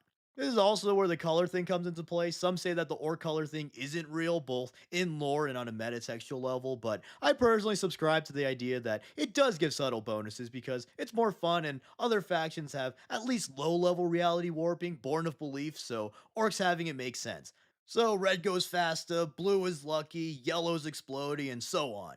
Another way this manifests is in their wars! Orc wars! Are basically orc crusades where they go plan to plan, destroying everything in their warpath. As previously mentioned, when on a war, the more orcs there are, the stronger they get, and this is from the Psychic Assault. Usually orcs are scattered and fight each other as often as they fight other races. However, sometimes the orcs will band together and go on a war. Unified, the orcs becomes bigger, stronger, and slightly smarter. They also use their psychic gestalt to unknowingly navigate their space hulks, rocks, attack moons, and whatever vessels they have to get onto other planets right for a crumpin'. And finally, let's just talk about why everyone loves orcs. The orcs are goofy comic relief, they have cartoony antics, silly dialogue, fun, wacky contraptions and weapons, and they're just really fun. As long as you're an orc. To literally everyone else, orcs are a proper grim-dark monster. To face an unending tide of excessively cruel, relentlessly durable green monsters who literally only want war is a hopeless nightmare. Kill an orc and hundreds will replace it. The more you fight a Waaagh, the stronger it gets unless you utterly eradicate it. Orcs are everywhere, and they're not leaving anytime soon. Then, from a hobby perspective, they're just such a fun faction with so much baked in creative freedom. Yes, you could technically kit bash anything for any faction, but to me, I like to at least follow the lore a little bit for my hobby projects, so having a faction that's known for stealing stuff, making ramshackle gear, and using pretty much whatever is a kit basher's dream. After all, every kit is an orc kit. So, to me, orcs are so beloved because they perfectly embody everything people love about 40k. They're over the top goofy at times, but they're also a grimdark nightmare. They make fun characters and stories, and are awesome from a hobby perspective. They are truly the Warhammer 40,000. But yeah, that's the orcs. The best Xenos in my opinion, and the only faction in 40k where the majority of them are having a good time. They're literally in orc heaven. Green is truly the best. So let me know what you think of the orcs and what your favorite clan is. I definitely want to make more orc videos, and the reason I haven't so far is honestly because I didn't like the way I drew them up until recently, so be on the lookout for more specific orc videos, maybe like orc units or Gazkul. Wait, I forgot to mention, their hair is squigs. All orcs are bald, and if they do have hair, it's a squig subspecies. Damn it! Hi friends, today we're gonna talk about the Lamenters. Hey, ow, Hi friends, it looks like I got arrested by the Inquisition, so I guess we'll talk about them instead. Also, this topic was chosen by the winner of a very special Christmas paint competition in my Discord. So, check out the Discord, and while you're at it, you might as well sign up for my Patreon too. But anyways, the Inquisition are the ever-inquisitive, all-powerful, sometimes insane branch of the Imperium dead set on ensuring the purity and loyalty of all Imperials. They're a core part of the setting, and they completely embody the paranoid and oppressive side of the Imperium. At the same time, within the Order, there are just so many different perspectives and personalities, it really makes for interesting stories. The Inquisition was founded long ago, right before the Siege of Terra, as things were their most dire. The Emperor ordered the Super Chad Malcador to find the most loyal, most skilled, and most inquisitive Imperials to form a secret order meant to sniff out and snuff out the most heinous threats to the Imperium, both through deadly force and knowledge. Along with this, Malcador also created the even more ultra super secretive chapter of Space Marines known as the Grey Knights. More on them in the future though. But anyways, after Malcador perished and the Emperor cosplayed a golden carrot, the Inquisition began to get more and more extreme. In order to effectively do their job, the Inquisition was given total autonomy, unlike most other Imperial factions, and they only have to answer to the Emperor himself. So, in the current setting, they basically do whatever they want as long as they think it'll benefit the Imperium and it's not too controversial with the other Inquisitors. The Inquisition's primary job is to investigate and perhaps destroy anything they suspect may pose a threat to the Imperium. Heresies big or small, nothing is safe from the wrath of the Inquisition. Except for maybe silly funny commissars with imposter syndrome perhaps. And the Inquisition's wrath is widely known and even more widely feared. Of course, to many, they're known as those insanos who blow up entire planets because the local burger emperor forgot their ranch dressing. And while there certainly are excessively cruel inquisitors and exterminatuses certainly do happen, the perception of the exterminatus happy inquisitor is pretty misguided. Exterminatuses are actually quite rare and considered a heavy and unfavorable decision since it's a huge waste of resources. Furthermore, many Inquisitors prefer to operate in a much more covert style than spamming Death Stars. Many Inquisitors do not show their hand until they absolutely have to. Remember, Inquisitors are investigators and researchers first and foremost. Many only whip out their mega weapons when they determine something is a valid threat. A lot of Inquisitors like to act incognito and will employ various disguises or alternate identities. For example, Amberly Vale of the Caiaphas Cain series likes to disguise herself as a beautiful babe in order to hide the fact that she's a beautiful babe who can have you and your entire planet turn into Cheeto dust if she deems you yucky enough. However, when they do find something a valid threat, they have near unlimited heretic annihilating potential. Since they're such a prestigious organization in the Imperium, they have access to nearly all of its resources, and they have enough influence and fear surrounding them that whatever they don't have access to, they can pretty easily requisition if they ask nicely enough. Or, I guess ask meanly enough, depending on the Inquisitor. These resources include, but are definitely not limited to, space marines, planet killers, illegal tech, over 80 million power in Rise of Kingdoms, Caiaphas Cain and his stinky friend, and basically anything else you could ever want for. But more on retinues later. First, we must discuss the Ordos of the Inquisition, or at least the important ones, since there's basically one for anything and many of them are self-explanatory. Anyways though, there are three major Ordos, Malleus, Hereticus, and Xenos, also known as the Threat Beyond, the Threat Within, and the Threat Without, which just sounds sick as hell. The Ordo Malleus are the demon hunters of the Inquisition and specialize in combating the forces of chaos. They were the first Ordo created, as chaos was and arguably still is the greatest threat to the Imperium. After defeating Horus, the Emperor officially established the Ordo Malleus to defend humanity from the forces of chaos while he sat on the sidelines for a little bit. The Inquisitors of Malleus often work alongside their Ordo Militant, the Grey Knights, and are even based on the moon of Saturn Titan alongside the Grey Knights. At first, they were a heavily guarded secret order since chaos itself was a secret, and you could kinda put two and two together if you knew an anti-chaos team existed, well, you know. However, over the years as the warp threats continue to grow, the Ordo is becoming more known as tales of their horrific might spreads across the galaxy. Next up, we have the Ordo Hereticus, which was actually the third major order to be founded, as it was made after the Age of Apostasy, but its alt name sounds a lot better second, and it effectively bridges the gap from Hereticus to Xenos. These are the witch hunters of the Imperium, and to the Ordo Hereticus, the greatest threat is the one that festers within. This is the biggest Ordo, and as their alt name suggests, they deal with threats within the Imperium. These include, but are not limited to, rebellions, unsanctioned mutants, rogue psychers, chaos corruption, normal corruption, and Xenos incursions. I think the last one kinda gets sidelined as Hereticus simply sounds more chaos-coded, but Hereticus certainly does deal with things like Gene Stealer cults and Tau being gulp nice to people. Along with ensuring Imperials are properly loyal and devoted to the Imperial cult, a big job for Hereticus is to watch the Ecclesiarchy alongside the minor Ordo Sanctorum and ensure that no one is getting as corrupt as the infamous Goge Van Dyer. And since they keep a close eye on the Ecclesiarchy and love purging the heretic more than anything, their Ordo Militant is the Sisters of Battle.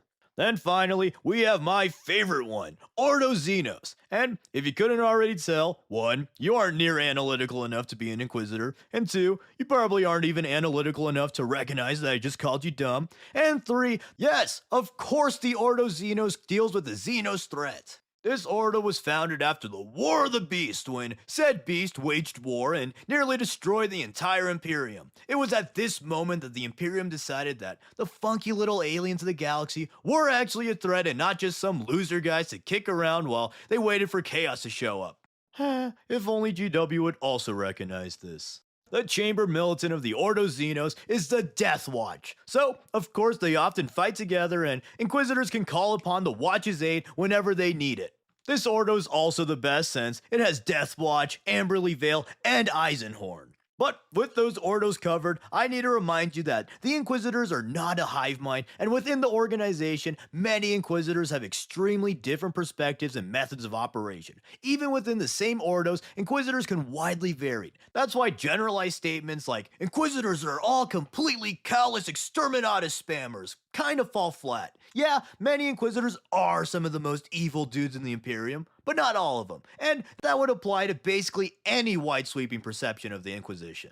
You can't even really say that every Inquisitor wants to kill every Xeno, heretic, or witch. Once again, even within Ordos, it's not so clear-cut. Some Inquisitors take the inquisitive part of the job much more seriously and are researchers first and foremost. After all, a key function of the Inquisition upon its founding was learning and understanding the enemy in order to destroy them later. In other cases, Inquisitors might even act diplomatically with the enemy in order to prevent unnecessary conflict when there's more pressing matters at hand. To further demonstrate the myriad of ideologies, one large and perhaps the most pressing significant ideological difference within the Inquisition is the schism between the radical and the Puritan. And I thought we were talking about the Inquisition, not Twitter, am I right, boys? Come back next week for some more gripping political commentary. But deep and super original jokes aside, the Puritans of the Inquisition believe rules as written and hold imperial doctrines as complete fact. They allow no room for interpretation and are the most likely to do the meme thing of declaring anyone who looks funny a heretic. On the other hand, the radicals believe rules as intended and act on their interpretation of the Inquisition's purpose and the ideals of the Imperium. They believe that the ends justify the means and will use any means necessary to eradicate their foes. This means they often employ unorthodox tactics to combat threats to the Imperium. This willingness to bend the rules is technically allowed as the Inquisition has unrivaled freedom within the Imperium. However, it causes conflicts within the Inquisition as the Puritans disagree with the arguably heretical action of the radicals. But finally, let's talk about the funky fellas that Inquisitors can enlist into their funky friend groups. As I've said previously, the Inquisition can basically requisition any Imperial force to work for them. So, I'll only cover the notable ones here. If I miss anything, just assume that the Inquisition could probably work with them.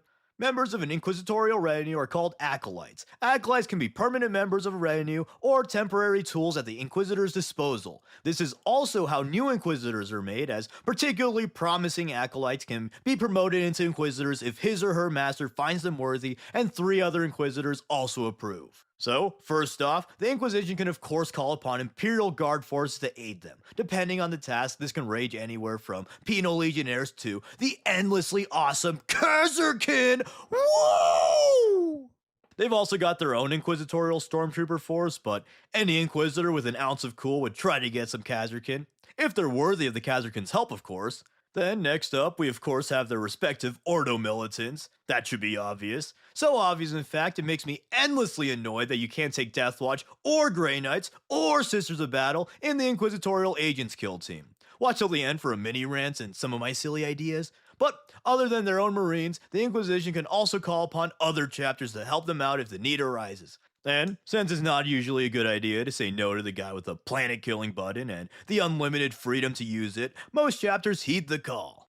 Inquisitors, especially those in Malleus or Hereticus, also like to have a Psyker or a Blank in their party in order to properly deal with enemy Psykers. Unless, of course, the Inquisitor is a Psyker themselves, which is actually quite common. Yeah, who would have thunk that reading minds might be useful for the nosiest investigators in the galaxy? Then, related to Psykers, we got one of the coolest, if not the coolest acolyte type, the Demon Hosts. These dudes are wicked cool and metal as hell. Long story short, they're demons bound to mortal bodies and commanded by the person who bound them as long as their willpower is strong enough to overcome the demon within. The idea of just having a demon-possessed corpse fighting your enemies for you is just super cool. Then, related to demons, we got Hierophants. No, not those ones. That would be kind of funny though. But no, inquisitorial hierophants are priests who guide the Inquisitor's prayers, exorcise demons, and probably have holy water super soakers. But jumping off the funny idea of an inquisitorial hierophant, the more radical of Inquisitors can also enlist the help of sanctioned Xenos. A Tyranid would never get sanctioned, but working with the Eldar Tau or maybe even a Necron isn't off the table. Also Orc mercenaries, but the Imperium is generally more racist to Orcs than the first 3 I mentioned. Even Ordo Xenos Inquisitors might work alongside Xenos. This may be for temporary diplomatic reasons, for research, or just because a particular Xeno dude is really good at killing a Xeno species you happen to hate even more than you hate the aforementioned Xeno dude. But to cap off this section, we have various killing machines, literally and figuratively. We got assassins, arcoflagellants, crusaders, desperados, gland warriors, etc, etc. Basically just a menagerie of insano killers. Like I said, their reach is expansive, and if you can think of it, they probably work with it. The Inquisition is a fascinating force in the world of 40k. They have one of the hardest quotes in the setting, maybe ever, and it really sums up the Inquisition as a faction. And it is a quote that I will now read. My patience isn't limitless, unlike my authority. Ooh, such a simple line, but it's just so dang cool, especially since it's said during a rare moment of empathy in the 40k universe. Thank you, Mr. Eisenhorn. Jumping off of that, the autonomy of the Inquisition also makes for some really cool stories, as they aren't bound by any rules and the writer can just kinda go nuts. All in all, the Inquisition is one of the most integral parts of the 40k universe and are a really cool faction with a lot of creative freedom behind them. But let me know what you think about these funky fellas. What's your favorite Ordo? Or who's your favorite Inquisitor? Let me know in the comments below.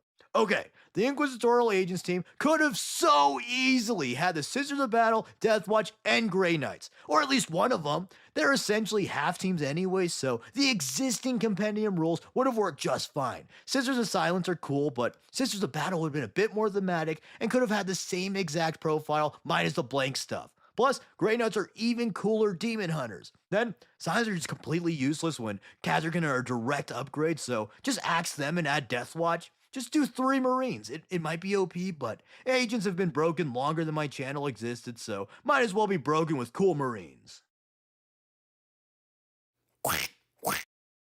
Hi friends, Space Marines are certainly cool, but you know what would make them even cooler? Well, if they're all wizard knights, had sweet shiny armor, and arm guns. With all that cool stuff, you have the Grey Knights. The Grey Knights are a rather unique chapter and are one of the most, if not the most, elite Space Marine chapters ever. These fellas are the premier demon hunters of the Imperium as the Ordo Militant of the Inquisitorial Ordo Malleus. The Grey Knights were made at the tail end of the Horus Heresy, right before the final clash with Horus. The Emperor prepared the Imperium for the worst. Well, some would say that the Horus Heresy was the worst, so I suppose the super worst. But anyways, knowing that if he fell, the Imperium would be vulnerable to the ever-growing forces of chaos, the Emperor sent Super Chad Malkador to gather Imperials fit to defend humanity from the ever-growing chaos menace. Malkador brought forth 4 normal human lords and 8 space marines. Most of the marines were likely from his Knights Errant, which were an elite group of marines from all chapters, traitor and loyalist, who performed special operations for Mr. the Sigillite.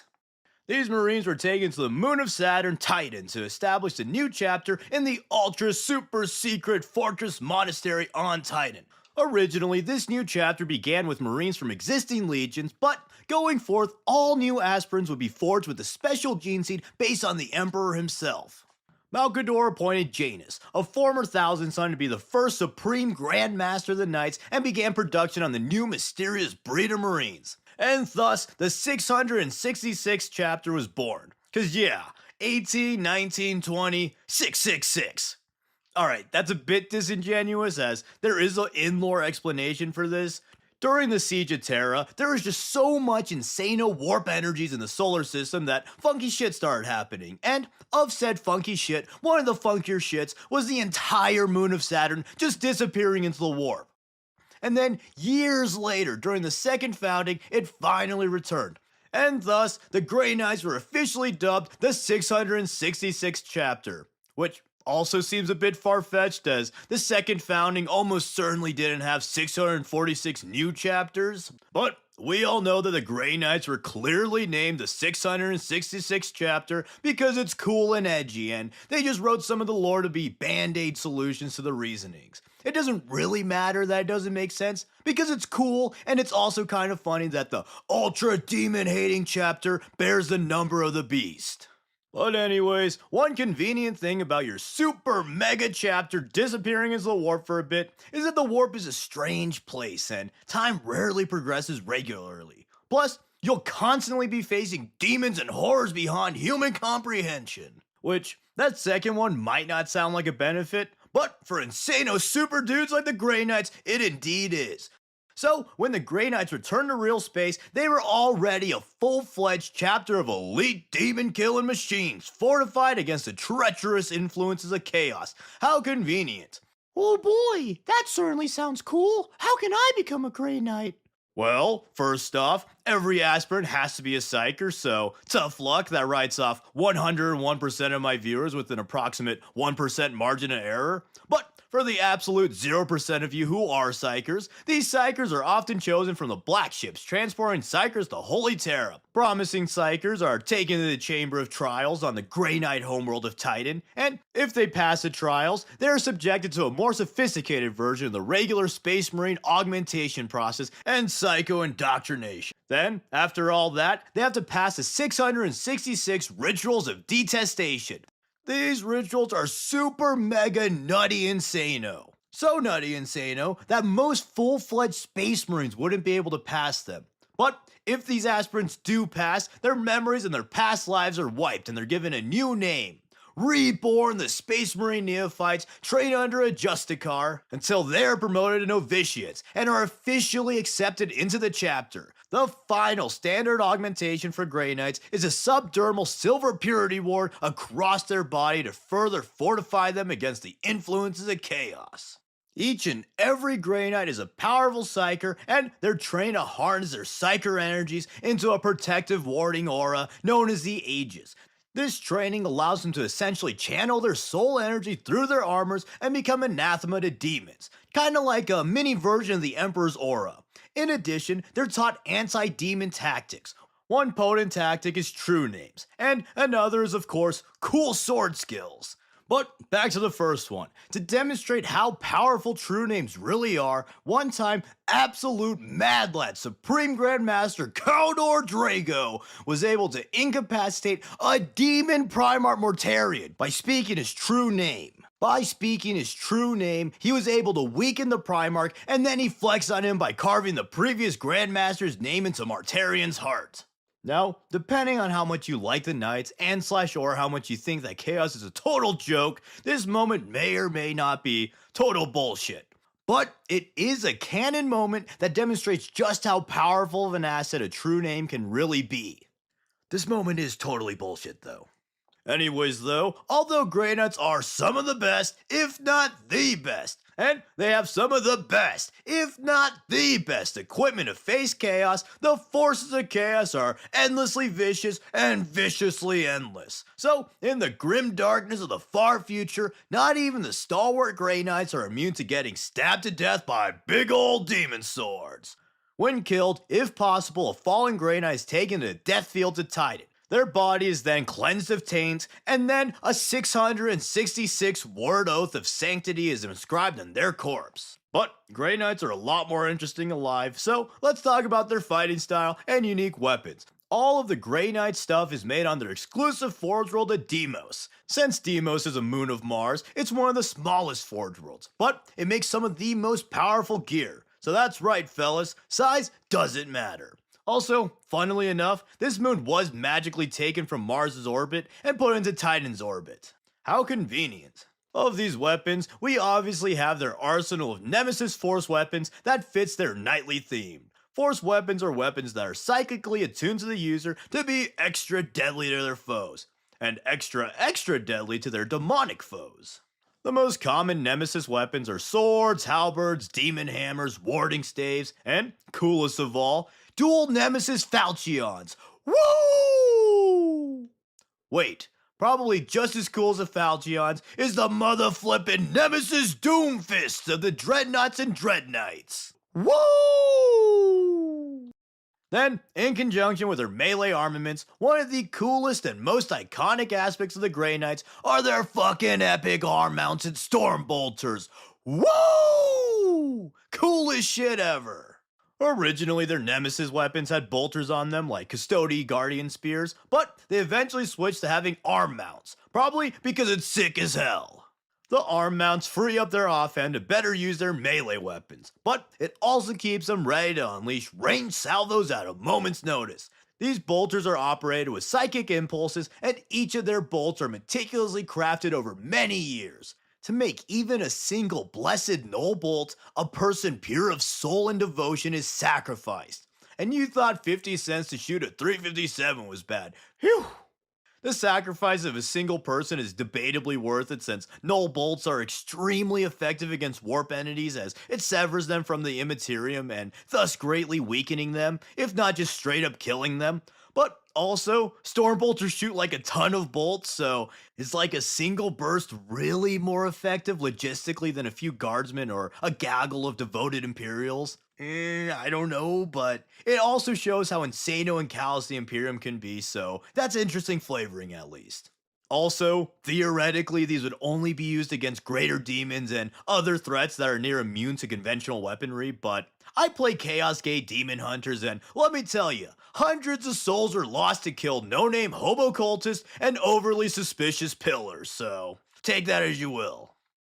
Moving on, some common special weapons that the Knight choose are Psy Cannons, Silencers, and Incinerators. Psy Cannons are basically storm bolters that use an even more insano round charged with negative psychic energy. Then, Silencers are actually a Xenos weapon modified to be used by the Grey Knights. Their exact function is unknown, but it basically focuses and amplifies the user's psychic energies into energy blasts. These blasts are so potent that they could destabilize demons.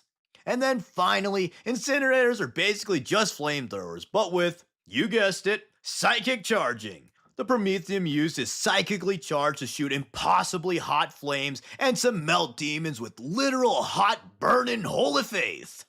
Then, up next, we have their iconic Aegis armor. This is a special modified variant of power armor with special psychic circuitry and anti-chaos wards. Once again, many psychers are sacrificed to forge a single suit of Aegis armor. And to me, this is more justifiable than the damn bolt since the armor isn't really an expendable resource like the ammo is. But thanks to the kind sacrifice of those psychers, Aegis armor is super durable and resilient against demons, psychic attacks, and obviously conventional weaponry. But if they want to be even more unkillable, they can opt for Terminator armor. And uniquely, every single Grey Knight is authorized to use Terminator armor rather than just a veteran, since to even become a Grey Knight, you're already the top of the top.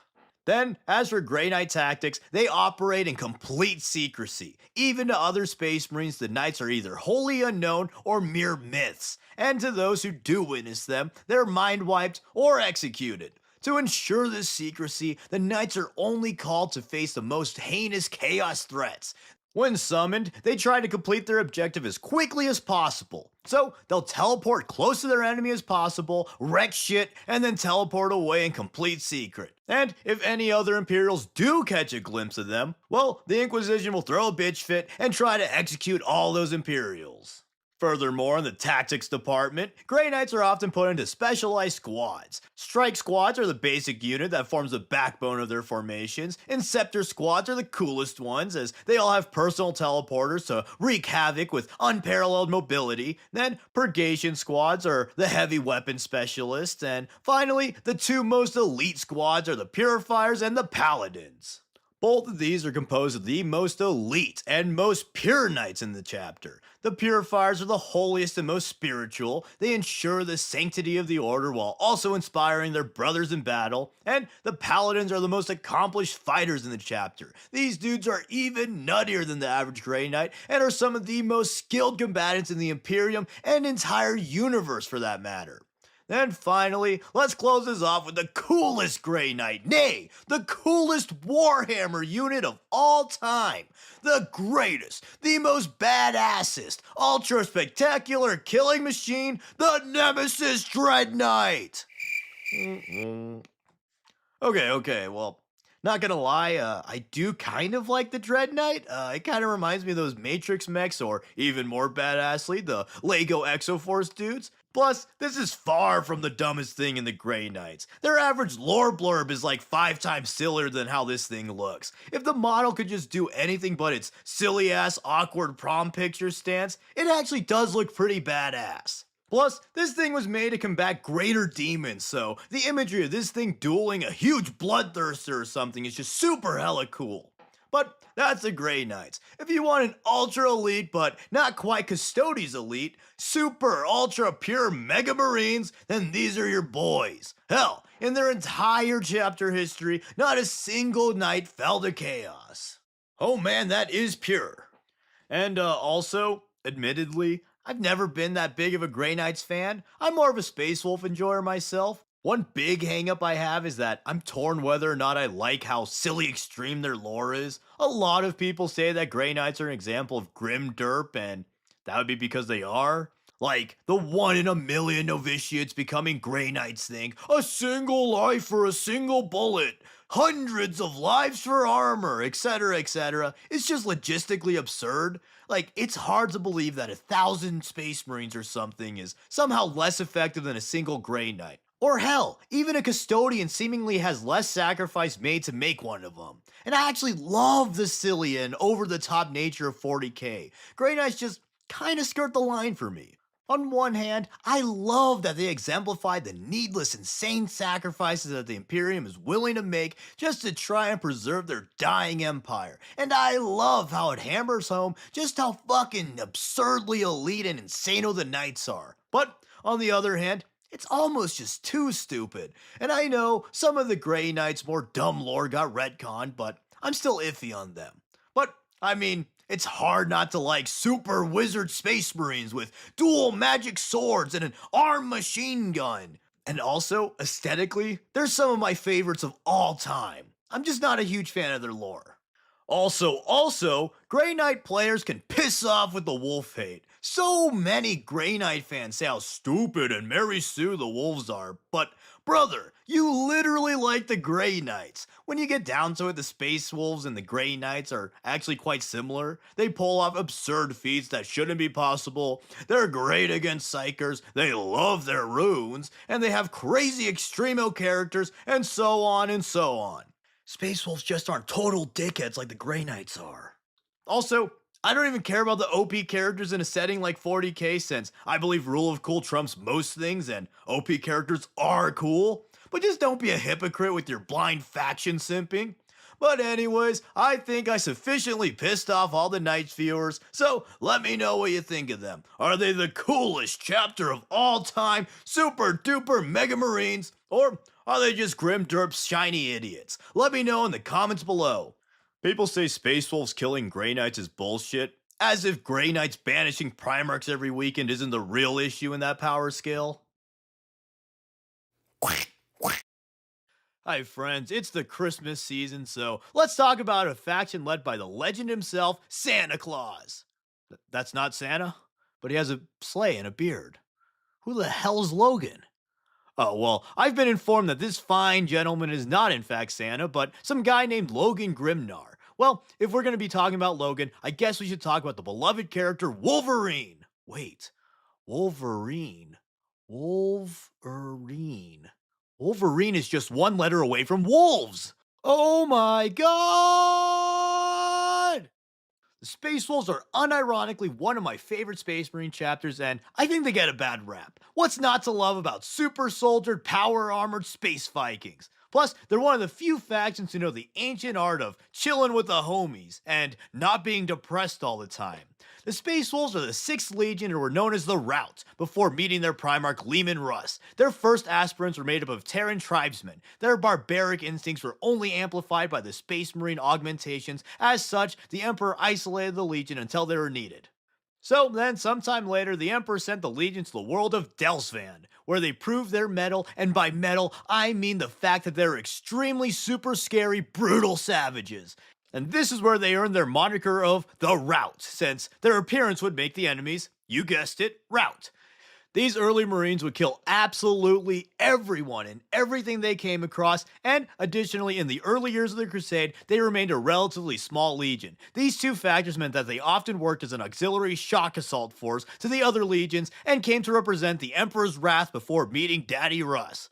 But, speaking of Daddy Russ, the Legion was reunited with their Gene Father after the Emperor heard legends of a legendary Wolf King and said, "Oh, well, only a son of mine would be so badass." And so he went to the icy death world of Fenris. On Fenris, the Emperor was challenged by the Wolf King to a fun little competition. Leman Russ beat the Emperor in a drinking and eating contest, but got his ass kicked in the third challenge. An ass kick. I almost said ass eating contest, holy shit. But then got his ass kicked in the third challenge. An ass kicking challenge. After being beaten for the first time ever, Leman swore loyalty to the Emperor as he realized that the Emperor was truly his father. So anyways, Lehman was the second Primarch that the Emperor reunited with, and he was arguably the most loyal of them all. So with Lehman's dogged loyalty and his legion's violent reputation, the Space Wolves became the Emperor's Executioners, which is a really badass title. Also, Horus was the first son discovered, and Lehman was the second. Horus had the Luna Wolves, and Lehman had the Space Wolves. So this of course leads to the obvious conclusion that the Emperor planned to name all of the Legion's wolf names, and he thought it would be totally the coolest thing ever, because then he and his sons, they'd be assembled and they'd be the Wolf Pack, and he probably came up with a ton of wolf phrases like Wolf Out, or I don't know, Wolf Power. But then Malgador thought that the Emperor was a furry based on these plans, and King shamed him out of his idea. But anyways, the Space Wolves proved to be a very accomplished legion, is what I would say if they didn't actually kind of suck in 30k. The Dwarves were a pretty small legion due to Russ's gene seed being really unstable, and because Fenris is such a harsh recruiting world, and this of course limited their power. And on top of that, they didn't really accomplish much in the heresy on a big scale. Of course, they brought a lot of worlds into compliance like literally every other legion, but they weren't too notable for that. Additionally, by the time of the Siege of Terra, their numbers were so whittled down that they couldn't really do much other than help the other chapters. Even arguably one of their biggest wins was kind of a loss, other than some lore lightly alluding to the wolves killing the lost legions and kind of weakening Horus's forces before the Siege of Terra. Their only major victory was Prospero. In the Siege of Prospero, the relatively small Space Wolf Legion ended up ravaging the seemingly more powerful Thousand Sons. But the whole Prospero thing was a trick by Mr. Horus Heresy to do some heresying by exploiting Lehman's hate for Psykers. Russ busting Magnus's back caused him to turn traitor, which was a huge loss for the Imperium. However, to be honest, I really do think this is just bad writing. The idea of the Space Wolves is way cooler than how they're portrayed here. Plus, they're way different in 40k and also a lot better written in my opinion. Canonically, the wolves act like dumb morons and savages so that people underestimate them and don't want to associate with them. But under this guise, they're actually quite capable and cunning, which serves their executioner role really well since enemies don't know their true strength. However, some of the writers just make them literal actual morons and fail to depict their hidden brutal cunning. No, this isn't your video. However, something I do like about their depiction in this era is that they're really the underdog faction, pun not intended. No matter how much they get kicked down, they remain loyal, determined, and they always survive to fight on. It fits their wolf and warrior themes very well. Other than that though, there are some more cool pieces of 30k wolf lore, but it's just that I think that overall they kinda got shafted in this era. But I'll share some of the cool things that I know. Firstly, they were kind of monster hunters in the Great Crusade, being sent to fight a lot of big, dangerous xenospecies. I've always thought that the aesthetic of Vikings fighting great beasts was super cool, so this is of course super cool to me. Next up, after Horus revealed himself to be a traitor, the Emperor sent Space Wolf squads to watch over the remaining legions. I think this is cool since it shows how much the Emperor trusted Lehman's loyalty as his executioner. And finally, Lehman Russ actually wrote a proto-codex Astartes of sorts after the burning of Prospero. His codex listed battle plans and tactics to better kill Space Marines. However, almost all the other Primarchs were disgusted by this codex. And between this and the Codex Astartes, maybe Primarchs and Space Marines just don't like books. Barnes & Noble be damned, I guess. Oh, and most importantly, it was the Space Wolves who discovered the Lehman Russ Battle Tank STC, hence it being named after Mr. Russ. So they're literally the best legion, confirmed. Thank you, Mr. Russ, very cool. But unfortunately for Heresy fans, from my relatively small 30k knowledge compared to 40k, I do think that the Space Wolves are way cooler in 40k. So let's talk about the Wolves in 40k instead. In the 40k era, the Space Wolves are a legendary chapter of noble warriors that go on fun adventures, has very cool moments, are actually kinda nice by Space Marine standards, has a ton of bespoke units and characters, and are of course widely feared for their brutal efficiency and the art of destruction. The Wolves have a reputation for their grand heroics and combat prowess, and contrary to popular belief, they're actually one of the most tactical Space Marine chapters out there, when they're written correctly. Just like Russ says in 30k, the Space Wolves put up a facade that they're dumb savages, but in actuality, they're quite tactical and perceptive. Typically, the Wolves try to make their enemies think that they're mindless savages, all the while they're carefully analyzing their foes. Then, when the time is right, the Wolves will exploit any weaknesses that they found and quickly destroy their enemy with brutal efficiency. So, while the Wolves are hooterin' and hollerin', they're actually observerin' and strategizing. But on a smaller scale, Space Wolf tactics famously favor melee shock assaults. their primary melee units are the Blood Claws, which are young Space Marines who seek to prove their strength and let out their aggression in battle. Unlike normal assault squads, however, the Blood Claws don't typically have jump packs. The wolves with jump packs are called Sky Claws and are the quote-unquote troublemaker Space Marines. Which, giving rowdy troublemakers giant jetpacks and chain swords doesn't personally sound like a good idea to me, but I guess I'm not a chapter master for a reason. Finally, for the melee units, perhaps their most famous, or infamous unit, we got the Wolfen. These are their most deadly melee combatants, and they serve the role of bloodthirsty berserkers. Well, even more so than their battle brothers. Before going further with the Wolfen, I need to briefly explain the Space Wolf gene seed. Leman Russ's gene seed is very unstable and has a mutation called the Canis Helix. This mutation gives the wolf stronger senses of smell and hearing, super strong fangs, and tougher skin. However, it could also manifest in the Wolfen Curse. Aspirants who fail the Space Wolf trials fall to the curse since they were unable to control their primal instincts and reverted to a more animalistic Wolfen state. This means that Wolfens get the effects of the Canis Helix turned up to Wolf 11.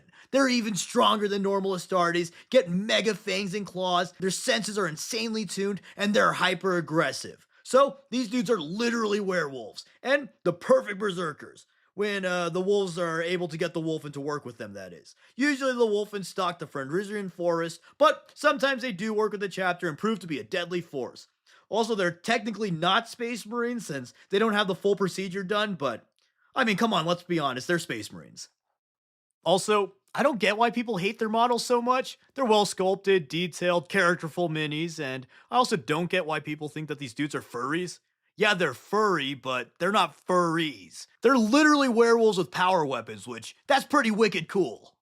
So yeah, the wolves obviously love melee. However, once again, they're more versatile than they're given credit for. Along with their strong melee squads, they have tactical marines called Grey Hunters, have strong long-range fire teams in the form of Longfangs, and have powerful psychers in the form of Rune Priests. First, the Grey Hunters are the Space Wolves who learn to focus their aggression and rein in their primal instincts in the heat of battle. They are the most well-rounded of the troops and make sure to teach the Blood Claws and keep them in line. Then, for the final Pokemon evolution, the Longfangs are the Devastator squads made up of veteran wolves entrusted with the heavy weapons, many of which are powerful chapter relics. This is also notable since the Codex usually has less experienced Marines take on Devastator roles since they can theoretically observe the battle from afar and learn. But the Space Wolves, on the other hand, follow Russ's teachings, and they have the new recruits fight up close to learn to tame their own aggression, while the older, more experienced Marines take on the role of Devastators in order to observe the younger wolves and focus their aggression. Which honestly, this approach makes a lot more sense to me. Let's put this in Fortnite terms. You wouldn't give your inexperienced friend the super strong, badass legendary weapons. You'll throw him in front of you to prove his worth while you get all the cool loot. Either he dies like a scrub, or he proves to be a warrior worthy of being in the squad. Then, perhaps the most interesting Space Wolf unit, just from a lore perspective, are the Rune Priests. So, here's the thing. Leman Russ and the Space Wolves, they hate Psychers. But they don't actually hate all Psychers. They just hate the ones who aren't careful and believe that they could actually harness the warp. It often gets overlooked or misunderstood, but Leman Russ was actually a really strong Psyker. However, unlike most other potent Psychers, he was really careful and reserved with his abilities, and he uses runes to protect against the warp and channel its energy. This is why he and his sons hate the Thousand Sons so much. The Thousand Sons arrogantly believe that they can truly master the warp, and this often leads to them getting corrupted or enslaved by the powers of chaos. The Space Wolves, on the other hand, have Rune Priests who do not believe themselves to be using warp energies. Rather, they think that they're harnessing some kind of Fenrisian spirit power. And just like Leman Russ, the Rune Priests are aware of the dangers of using psychic energies and are always cautious. At risk of sounding extremely fucking cheesy, they kind of treat psychic powers like a wild wolf. It can't be fully tamed, but it can be directed to do some damage. So, they're basically immune to warp corruption since they respect the immense dangers of the warp and don't try to become masters of an inherently untamable force. Plus, in 40k, the power of belief is an actual legitimate thing, so it's very likely that them thinking they aren't using the warp actually does prevent corruption to a significant degree.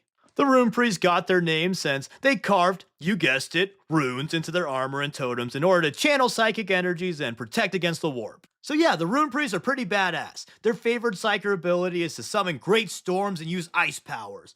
Then, outside of battle, the Rune Priests are also very powerful seers, which further helps the wolves' tactical approach in battle. But these priests aren't just about shooting magic and stuff, they can also throw hands. Most wolf priests engrave their weapons with runes and imbue them with psychic energies. This makes them very formidable in melee combat. They also memorize great sagas and serve as the chapter's historians. Then, the Hounds of Mordkai are another Space Wolf unit that I think subtly uses psychic powers to, ironically, hunt psykers. Their armor is warded with runes to repel warp energies, and they viciously kill psykers. The reason I feel that they may be subtle psykers is that Leman Russ had a wolf howl that nullified psyker powers, but the howl in itself seemed to be a psyker power, so I think it's plausible that the Hounds of Mordkai have a mini version of this. But that's mostly a fan theory since the Hounds have next to no lore. And then, all these cool and interesting units with unique lore and culture, they got replaced with the generic Primaris versions. But speaking of culture, let's touch on that a bit since it's one of the main reasons I like the Space Wolves. Like I said in the beginning, the Space Wolves are one of the few factions just down to chill. Pun intended. They're based on pop culture Vikings, so they often throw great feasts, hunt monsters on Fenris, and love to crack cold ones with the boys. Once again, pun intended. The Wolves literally specially made a beer that can actually get Astartes drunk. Which, if you know anything about Space Marine physiology, that's quite the feat. Along with being party animals, that being the third intentional pun, the Space Wolves love storytelling and are actually more human than most Marines since they're recruited relatively late. This means that they're close with the Fenrisian people, like to crack jokes and pull pranks, Lucas the Trickster being one of the best characters ever, and they have an honest-to-God, in-lore fart joke. Absolute cinema.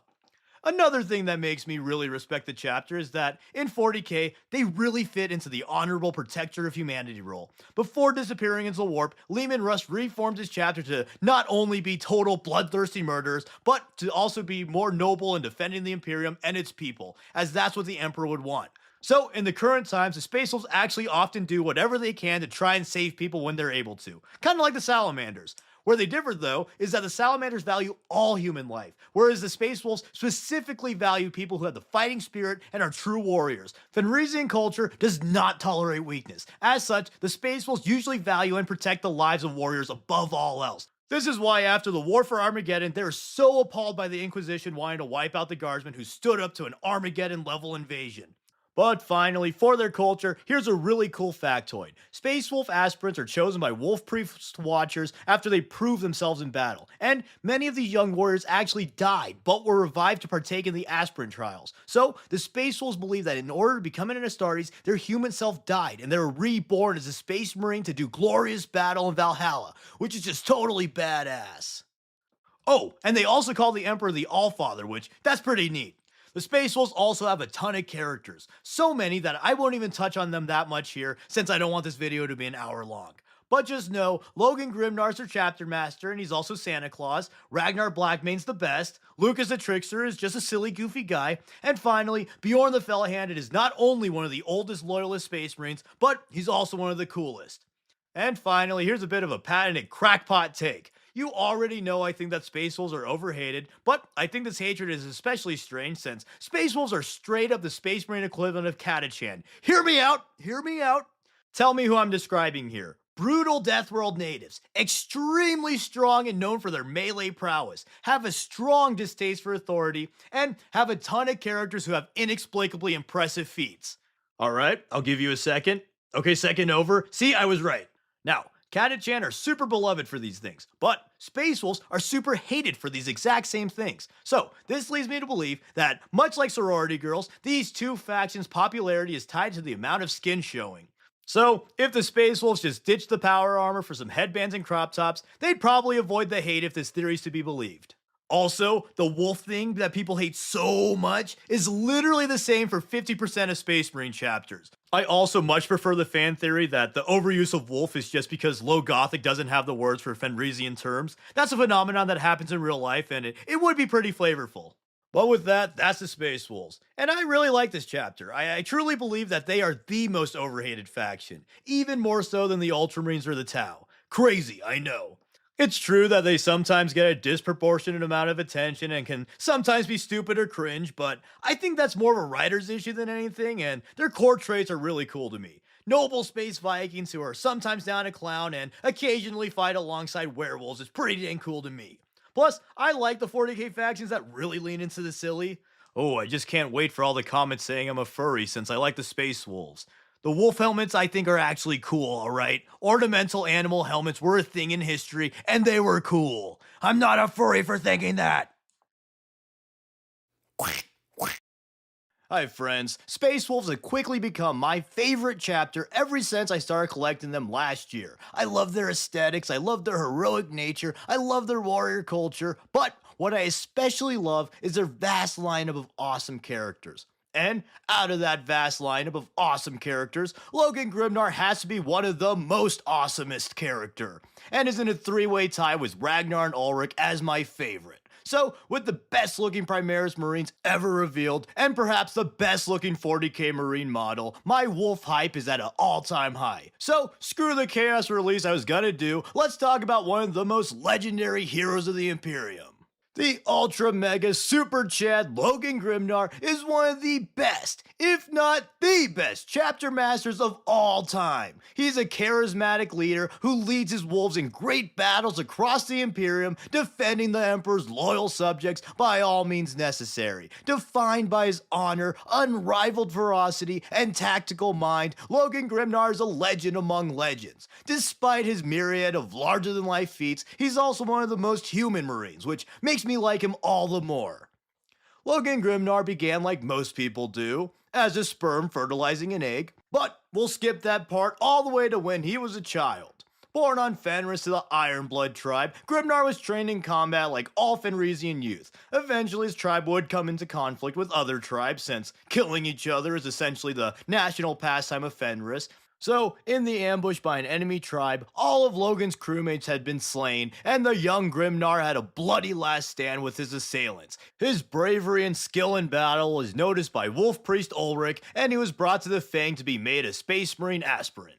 Here, Grimnar would be put through the traditional Space Wolf trials. He proved to be a promising warrior, and Ulrich continued to mentor him. After passing the trial of Mordecai and given the Canis Helix, Grimnar began his journey as a Space Marine. Grimnar soon became one of the most renowned warriors, and he was noted for his extreme charisma. Grimnar was a natural-born leader. He had a friendly aura that earned the trust and admiration of all his battle brothers. He was known for his jokes and humility, traits that would remain when he became Wolflord, and solidify his place as the greatest leader of the Space Wolves. Even as High King of the Space Wolves, Grimnar worked closely with his battle brothers, talking strategy, giving guidance, and even attending feasts with his boys, eating, drinking, and sharing laughs. He's just a chill dude like that. No pun intended. So then, in the present time, Grimnar is a veteran of over 700 years and has been a Great Wolf for about 500 of those years, meaning that he's the second oldest chapter master. Unless, of course, some rando chapter with like Ascendance of Lore just happens to be led by Dr. 3,000 years old or something. Jokes aside though, unlike Dante, Logan's age does not weigh on him, and he remains charismatically lively and is as ferocious in battle as ever. Which I don't mean to say as a dig at Dante at all. Although Grimnar is old, he's still like half of Dante's age, and Dante's struggles make him one of the most fascinating characters in the entire setting. Anyways though, Grimnar's centuries of experience is reflected in his tactical prowess and martial might. In battle, Grimnar's an absolute monster. He's clad in Terminator plate and towers above most other Marines. His primary weapons are a wrist-mounted Stormbolter and his signature axe Mordecai. Mordecai is named after the Fenrisian wolf god, and it was originally a demon axe that Grimnar claimed in the first war for Armageddon. It's a powerful weapon that's fueled by the power of Khorne. Since acquiring the axe, Grimnar has regularly had it reforged and inscribed with powerful runes by Null Stormcaller in order to sanctify the weapon and prevent it from corrupting him. And then finally for his gear, he's often seen riding into battle on his war chariot Stormrider. Which, yeah, in conjunction with his beard and somewhat jolly attitude, kind of makes him similar to Santa Claus. But, last I checked, everybody except for Lamos loves Santa Claus, so checkmate, atheist, the sled is cool. Anyways, said sled is often led by a pair of ferocious Thunderwolf buddies that Logan adopted after slaying the legendary Thunderwolf Fellclaw. However, he got into the health craze recently and committed himself to walking more to keep his vitality in his growing age. So, in his awesome new model, he seems to have ditched the sled to walk his dogs, which, the model's so damn cool, I can overlook the loss of a fun and cool Stormrider. But fancy gear means nothing if you can't use it, so luckily, Grimnar can certainly use it. Logan Grimnar is said to be one of the most skilled and gifted warriors, not only in the Space Wolf ranks, but the Imperium as a whole. Being 700 years old, Grimnar's a finely honed warrior and has of course seen some stuff and been in a lot of 40k's most iconic battles. So let's go over some of his most nutty feats and battles over his career. Before becoming Great Wolf, he started as a Bloodclaw like all wolves do. He proved himself in many battles, including some in the legendary Makarian Crusade. Due to his impressive feats, he would eventually be made a Wolf Guard and then Wolf Lord, and eventually Great Wolf. He earned his position as Great Wolf after a conflict with a Dark Elder results in the death of the previous Great Wolf, and the chapter almost unanimously elected Grimnar to take his place. One of Grimnar's first major conflicts as a Great Wolf was the Insano First War for Armageddon, where he inspired the Steel Legionnaires and wrecked Khorne despite being outnumbered 1,000-1.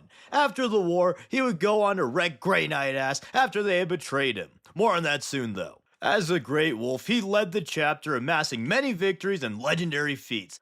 He defeated the indomitable Imhotep the Stormlord in the Battle of Valaloth 4, which, if you know anything about the Stormlord, this might just be Logan's greatest feat.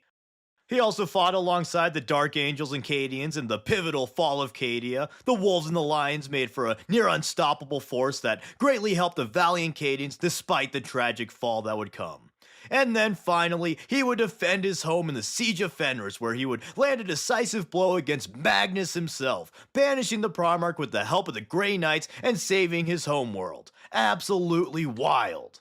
Along with his own personal strength, Logan consistently leads an effective force and is known for his ability to defeat enemy armies far larger than his own through his cunning and ferocity. But even with all that, the thing that makes Logan my favorite chapter master is his humility and adherence to his own values. I really love his unwavering attitude and how heroic he is for the setting, all the while being a pretty chill, down-to-earth dude for a demigod.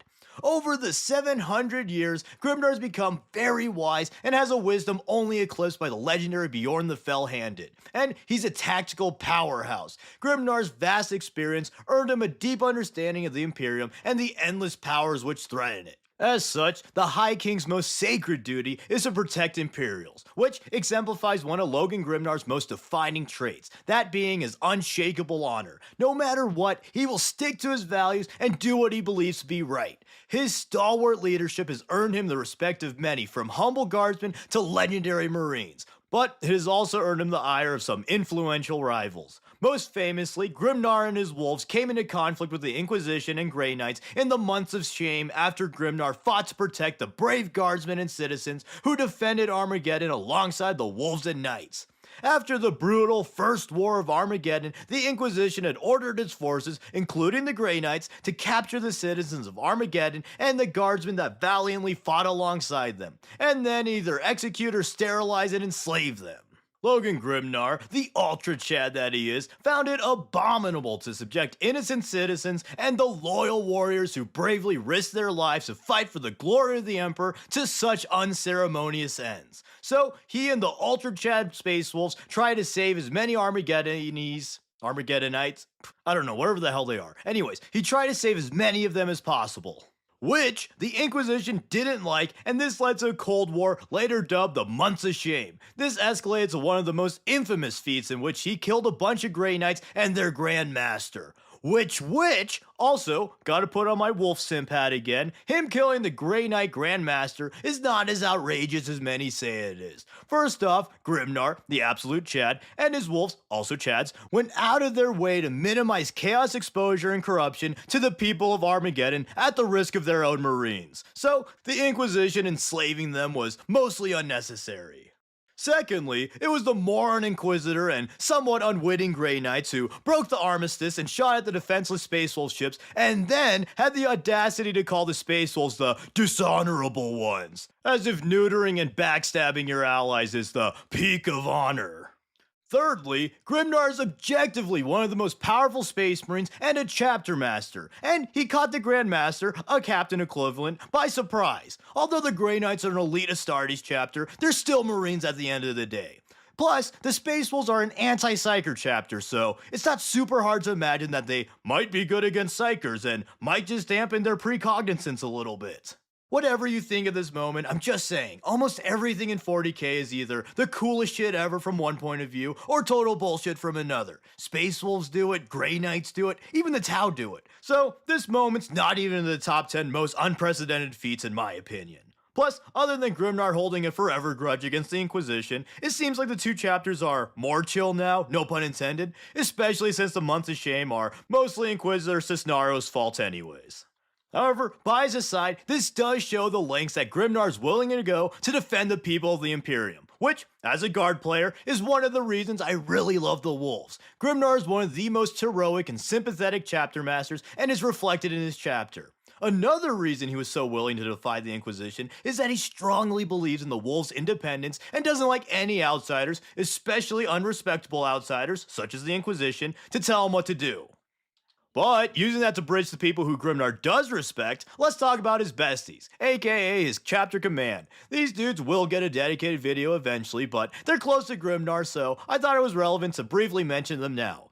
Logan Grimnar is Great Wolf and Wolf Lord of the Champions of Fenrir's Great Company. As such, he works closely with some of the other iconic Wolf characters who also got some sick-ass models recently. So, first off, is the leader of Grimnar's Wolf Guard and chapter champion, the gargantuan mountain of a man, Aryak Rockfist. Rockfist is one of the few Marines even larger than Logan and was an Iron Priest before becoming a Wolf Guard. He is an absolute beast on the battlefield, rampaging through armies with his humongo hammer and shield, the former being fitted with a mini teleporter so that he can Thor throw it and summon it back to his hand. Coolest shit ever. Next, let's talk about Logan's mentor and the man responsible for putting Grimnar on his path to greatness, Ulrich the Slayer. Ulrich is a legendary wolf priest who recruited the adolescent Logan and in the present day serves as Grimnar's advisor. Funnily enough, he refers to the 7-year-old man as a young wolf. But even cooler than being the Space Wolves recruiter, Ulrich earned his Slayer moniker in the First War of Armageddon, where he, as his name suggests, slayed a bunch of Khorne berserkers. He slayed so hard that even Angron himself stopped for a second to salute him. Fucking Demon Prince Angron, Mr. Murder Killface, respected Ulrich's game so much that he paused his murder spree for a sec to congratulate him. Literally peak. Afterwards, he declined a promotion to Great Wolf so that he could more completely focus on killing without the burden of leadership. Badass! Then finally, there's Grimnar's rune priest, Nal Stormcaller. Stormcaller is the most powerful rune priest and one of the greatest, if not the greatest, psychers in the Imperium. Greatest totally not psycher in the Imperium. Sorry guys. Stormcaller earned his name and demonstrated his immense psychic ability when he soloed a greater demon and then summoned a humongo ice storm to destroy the remaining Chaos army. He also got his cool little bird there. Presently though, he serves as another of Grimnar's advisors, utilizing his psychic visions to help the old wolf. And he's of course a kick-ass warrior who could summon blizzards and ice beams all day. But with his besties, let me just reiterate one last time why I like Grimnar so much. This dude is an absolute powerhouse and has everything you'd want in a chapter master. From felling Grey Knights to slashing Primarchs, Logan Grimnar is a combat monster, and defeating the Stormlord displays his equally formidable tactical might. He's just straight up an absolute insano and is in my opinion the most powerful chapter master just under the nutty insano that is Caldor Drago, a guy whose feats are so great that they almost break the setting. Not a bad dude to be second to. He's also one of the only dudes who can full on sprint in Terminator armor. Total mad lad. And then, outside of being a total badass in battle, he repeatedly goes out of his way to defend the people of the Imperium and do what he feels is right. And I mean, at the end of the day, Marines were made to defend the people of the Imperium, so Grimnar truly is the best of the best. Plus, him chilling with his wolves is just really wholesome. Him being at the dinner table with Ragnar and the other wolves, just talking about kicking ass, laughing and drinking with each other, is a great example of why I love the wolves so much. Plus, he's Space Santa, goddammit! And now, this video was originally going to be for all the wolf characters, but I ended up gushing about Grimnar for far too long. So, I'm gonna do the same thing with the other absolute Chad that is Ragnar Blackmane and probably some other wolf characters, so look out for that. I really think that they have some of the best, if not the best, characters in the setting. Anyways though, let me know what you think of Logan Grimnar and the Space Wolves. Are you as hyped for his awesome model as I am? Personally, my Space Marine hype is at an all-time high thanks to Mr. Grimnar and the boys, but whatever you think, let me know in the comments. Also, do not at me saying Tyberos is stronger or better than Grimnar. That mofo is so overhyped it's almost not funny. And I like the Shark Man, but his biggest feat is looking cool as hell.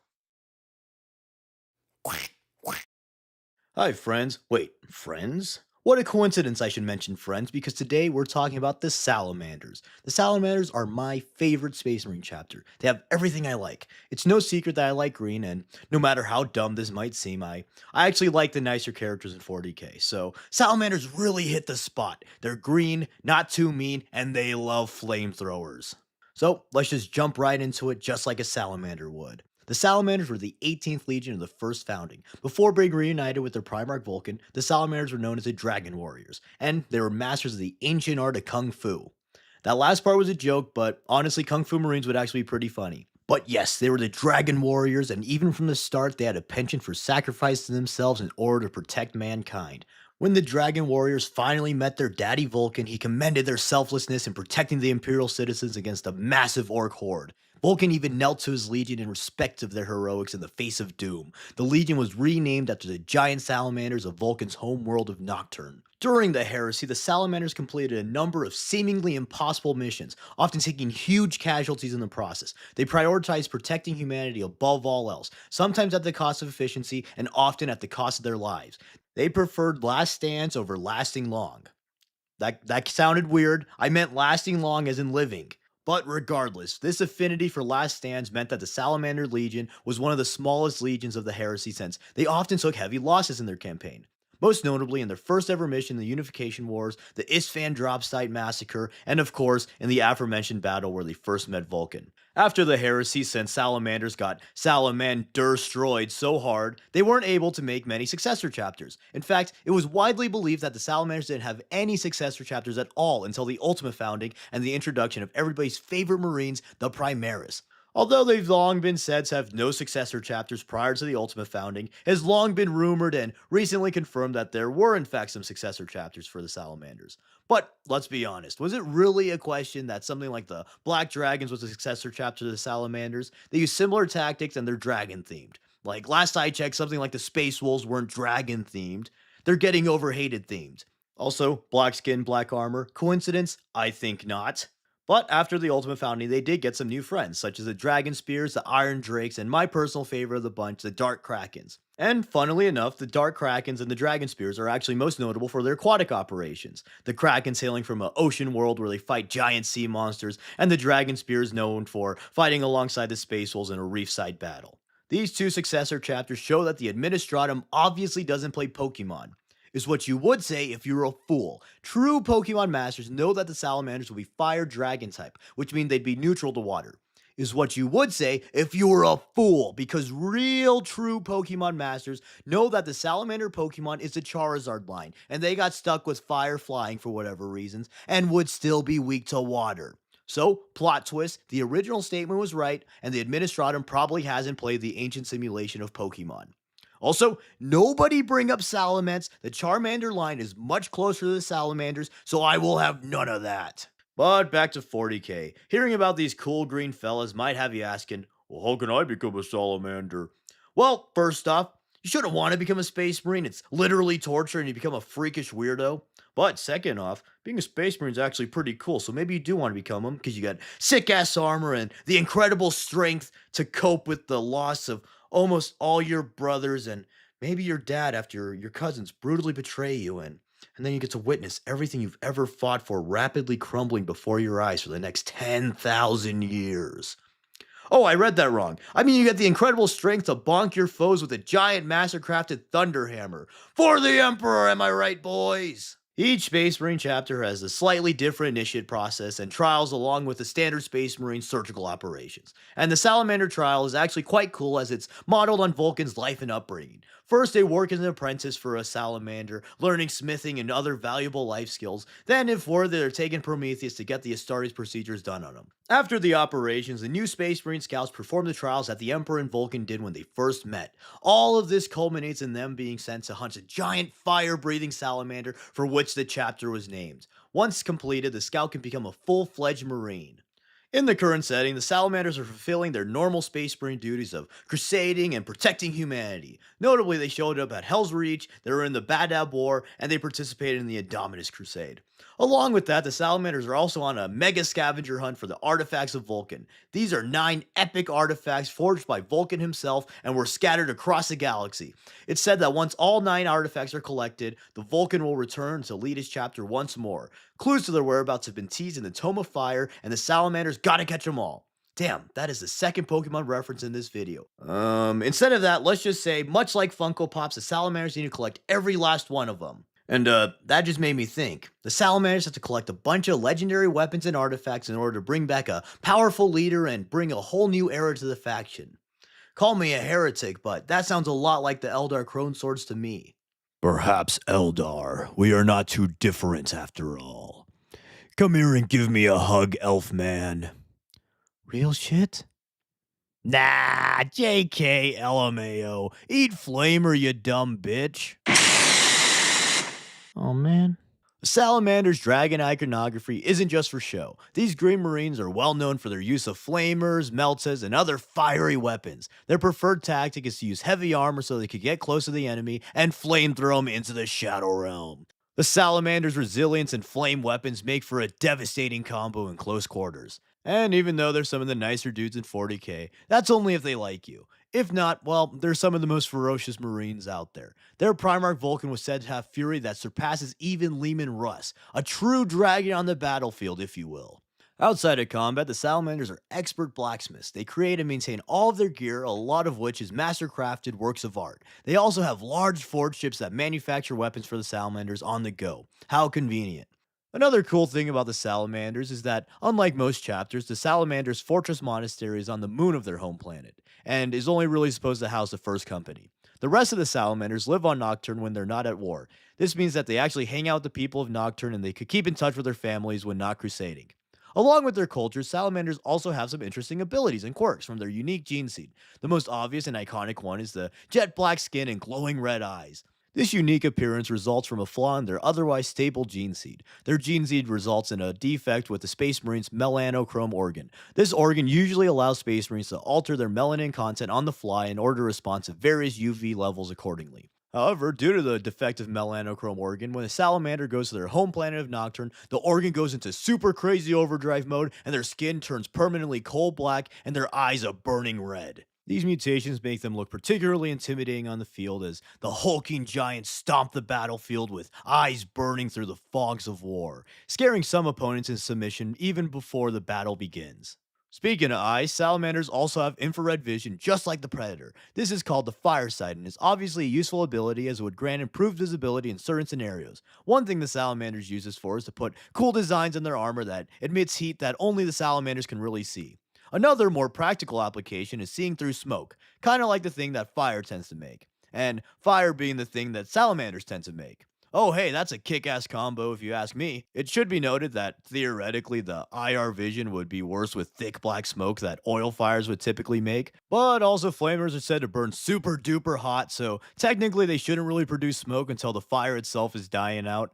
But also, I just spent like an hour reading about smoke physics and never really got a clear answer, so I'm kind of losing my mind. So let's just say that the 40k rule of cool makes whatever we need to work, and we don't think too hard about it. So with that in mind, let's just imagine for a second how scary it would be for these giants to stomp into the battlefield, spew fire everywhere, burning everything around them. You can't see anything through the smoke other than their piercing red eyes closing in on you, crushing anything in their way.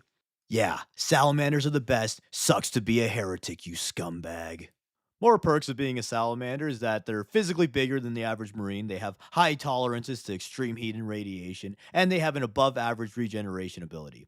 And I wonder if that regeneration thing was written because in real life salamanders can regenerate parts of themselves, or if it was just a generic durability thing. But the salamander gene seed isn't all sun flares and flamers, there are a few flaws in it. Along with the aforementioned defective melanochrome organ, salamanders also apparently have slower reflex times. Nothing super noticeable, and they're still superhumanly fast, but it is notably slower than other Astartes.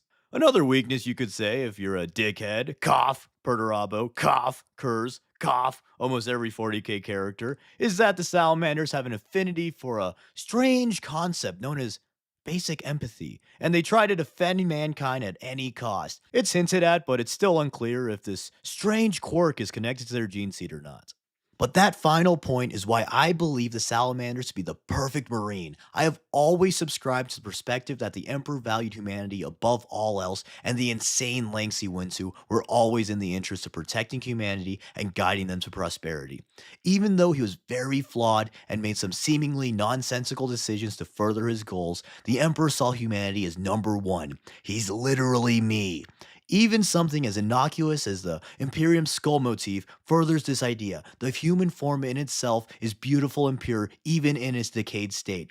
The Emperor created his transhumans in order to lead humanity to their rightful dominion of the galaxy. The Thunder Warriors, the Marines, the Custodes, and even the Primarchs, actually, especially the Primarchs, were just tools, means to achieve his ultimate goal. So, with that in mind, the Salamanders fully embody the purpose of the Astartes. They are stalwart defenders of humanity to the umpth degree. Murderface McGee might be a more deadly soldier, but if he doesn't care if he kills every single human in order to quote unquote save a city, he's missing his true purpose. Salamanders, on the other hand, they will do anything necessary to save humanity almost to a fault. In addition, they don't look down on humanity, nor do they condemn them. Much like how Vulcan respects his sons and views himself as a protector and teacher rather than a superior, the salamanders respect base humankind. And I better not see the stupid argument that this means the salamanders aren't grim dark and the setting is dead. The salamanders are literally dark because of their gene seed flaw. Pay attention! But joking aside, the salamanders might care about humanity, but they're still ultra violent and murderous to anything that may threaten humanity. Having characters do heroic things doesn't mean that they're morally pure, nor does it mean that the setting as a whole isn't grim dark. There needs to be light to accentuate the darkness, so having a faction like the Salamanders perform noble actions while constantly taking heavy losses to hopelessly protect a doomed empire is a whole lot darker to me than asshole murder axe angrily killing jerkface asshammer and then stomping a baby. If every single character is an angry jerk, then that isn't a grim setting. It just means that the norm for the setting is that everybody's a jerk. But yeah, that's the Salamanders. I love these dudes, and they hit all of my check marks for the best Space Marine chapter. I love characters in fictions that constantly get their ass kicked, but they stay determined and they stick to their values no matter what. Also, dragons are badass. What can I say? So, I hope you enjoyed this episode. I look forward to doing some more videos on different chapters, so stay tuned for that. And comment below some cool salamander moments or just what your favorite chapter is. Landon would also prove my original point, so don't bring her up either. Hi friends, today we're going to talk about, honestly, one of the best villain legions in the entire setting. So, turn your brains off, grab your axe, prepare your world appetite, and go crazy style, because today we're talking about the World Eaters. The World Eaters are the 12th Legion and Sons of Angron. After turning traitor, the World Eaters became the Legion of Khorne, God of War. But before meeting their angry dad, the 12th Legion was one of the most, if not the most aggressive and brutal legions of the Unification Wars. Their bloodlust and savage efficiency made them excellent shock troops and earned them the name of the Emperor's Warhounds. Despite their eagerness and brutality, or perhaps because of their eagerness and brutality, they were used sparingly in the early Unification Wars. But they're finally allowed to be unleashed in full force on a little world called Cerberus. The people of Cerberus started a rebellion, and unfortunately, this isn't Star Wars, so the rebels aren't the main characters. So, with most other legions across the galaxy, the Warhounds are summoned to the world. And in just 5 hours, the entire rebellion was brutally murdered by the Warhounds. After this, the Warhounds would continue to be used as shock troops and murder death balls, and they would also become infamous for their brutality and reckless abandon. The Warhounds only cared to kill as much as they could. This would often lead to high casualties on both sides, as the Warhounds would put themselves in dangerous positions and also rack up more team kills than a Helldiver with an arc gun. Which you might think Warhounds were kinda dummies then. Anyways, while the Warhounds were out having fun, brutally murdering everything, Angron was not having fun, brutally murdering everything. Angron had landed on the world of Nuceria as a wee little baby, and as a wee little baby, he somehow murdered a squad of Eldar, which impressed the Nucerian slavers so much when they found him that they made him a gladiator for their super space gladiatorial arenas. In the arenas, Baby Ron proved himself, and the slavers tried to enhance him further with cybernetics and sci-fi surgical jazz, but since he was a magic space baby, they were largely unable to. But, luckily for them, apparently not even a Primarch is able to resist the awesome power of Cranon Brain Make Dum Dum style. More accurately, it would be Nail in Brain Make Dum Dum style, as Angron had the butcher nails implanted in his noggin. The butcher's nails were a piece of ancient Nucerian tech that basically lobotomized the subject and made them extremely angry, only able to think about being angry and only deriving anger from only deriving anger from anger. What the fuck? What I meant to say was they could only derive pleasure from brutally murdering things or being angry. And thus, after getting the nails put in, Angron turned to the camera and he said, "I am Angry Ron!" And so, after getting the nails put in, Angron would become even more deadly, and he became the greatest gladiator of the pits and would eventually lead a gladiator rebellion. The gladiators killed their slavers, razed their cities, and eventually became known as the Eaters of Cities. Unfortunately for Angron, though, at the final battle, he was rescued by the Emperor. Now, to any rational person, this might seem like a good thing, but this rescue led to all of Angron's besties getting killed by the overlords. Plus, Angron was so murder-kill-brain at this point, he didn't care for his life and only wanted to either free his friends or die in glorious combat. Also, though, people criticize the Emperor for saving Angron, and while I agree that the Emperor didn't do the best he could, I don't think it's nearly as bad as people make it out to be. Angron and pals were literally starving and dying from the cold mountains, so Angron basically had no chance of winning. And on the flip side, if the Emperor did go down and help Angron with his little battle, it's very likely that Angron would still resent the Emperor due to stealing his glory or honor or some other dumb thing, kind of similar to Mortarion. And if Angron and pals somehow did magically win, lobotomy victims with nails in their brains aren't exactly known for their administrational prowess, so. But with that being said, the Emperor could have at least said sorry to Angry Ronald, but also keep in mind, Angron literally had brain damage, so I'm sure he would have been mad either way. Anyways, Angron resented the Emperor. He never talked to him beyond what was necessary. He never considered the other Primarchs his brothers or even friends, and he hated the War Dogs Legion since they weren't like his old friend group. So, once reunited with his sons, the Warhounds, they were super happy to see their angry dad. But, big plot twist incoming, Angron was angry and he killed any Legionnaire that tried to give good old dad a hug. Angron being angry, who would have guessed? The only person who was able to talk to Angron without getting killed was the legendary Karn. After Angron kicked the shit out of him for a while, Karn somehow convinced Angron to lead the Warhounds as he refused to fight back, and he convinced Angron that having an army of space marines who idolize you is pretty cool actually, and he could probably kill like a whole lot of dudes. So, Angron begrudgingly took command of the Legion, and he would rename the Warhounds the World Eaters to honor his lost friends. Which also, fun fact, the iconic bunny-eared things also came from Nucerian gladiatorial tradition, as the most bloodthirsty and insane gladiators would wear a headdress similar to this.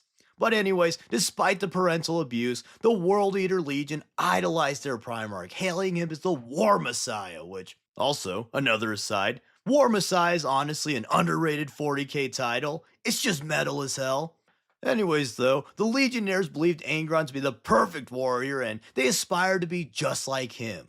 Angron would go on to prove that, perfect warrior or not, he was most certainly not the perfect leader. And in fact, he might even be the perfect worst commander of all time. Angron discarded all of the Warhounds traditions and replaced it with the brutal gladiatorial customs of Nuceria. In addition, he would order his sons to implant the butcher's nails like he and his gladiatorial pally pals did once before. Unfortunately, though, Angron was no brain surgeon, and apparently neither were any of his staff because the operation had a very modest 0% rate at first. That's right, zero. Everybody died. But after killing a bunch of his own men, he finally brute forced his way through learning how to non lethally stick a bunch of nails in your brain when Karn was the first legionnaire to survive the operation. Despite all this, though, Angron still hated his sons and was still an asshole to them because they weren't cool like his old pals were. And he would make them complete planetary conquests in 31 hours because that was the length of a Nucerian day and it was how long it took him and his pals to take over a city. Which, if you're paying attention, there's a little issue there. He gave his sons the near impossible quota of taking over an entire world because it was cool when him and his friends took over a single city that one time. So, when the World Eaters inevitably failed, he would decimate their ranks. In this case, decimate as in minus a tenth. However, this isn't a total case of Angron just being stupid. It's a case of him being a dick. He knew that it was a stupid time limit, but he wanted every excuse he could possibly get to kill the sons that were forced upon him. What a guy! He also abandoned his sons for 2 years to find some fight milk and death sticks, but giving his sons 2 years without him was probably one of the nicer things he did for them, so yippee, I guess. Anyways, though, the combination of the World Eater's literally brain-dead tactics, reckless fighting style, and brutal leadership meant that the apothecaries had to use experimental and dangerous tech on World Eater aspirants to keep their numbers manageable. However, this brutality did make the World Eaters some of the best, if not the best melee combatants in the era, and also earned them a lot of infamy.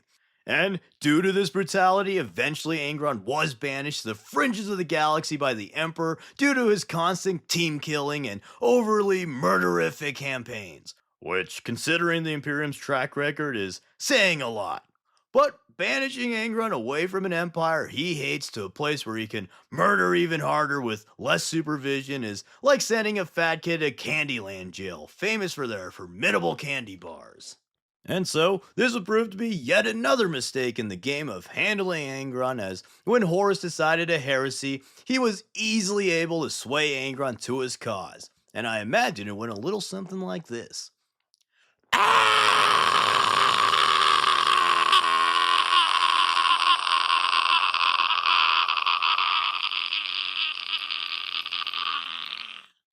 And greetings to you too, Angron. I came all this way to introduce you to the magnificent power of. Okay, yeah, fine. You convinced me. Let's go kill the Emperor now.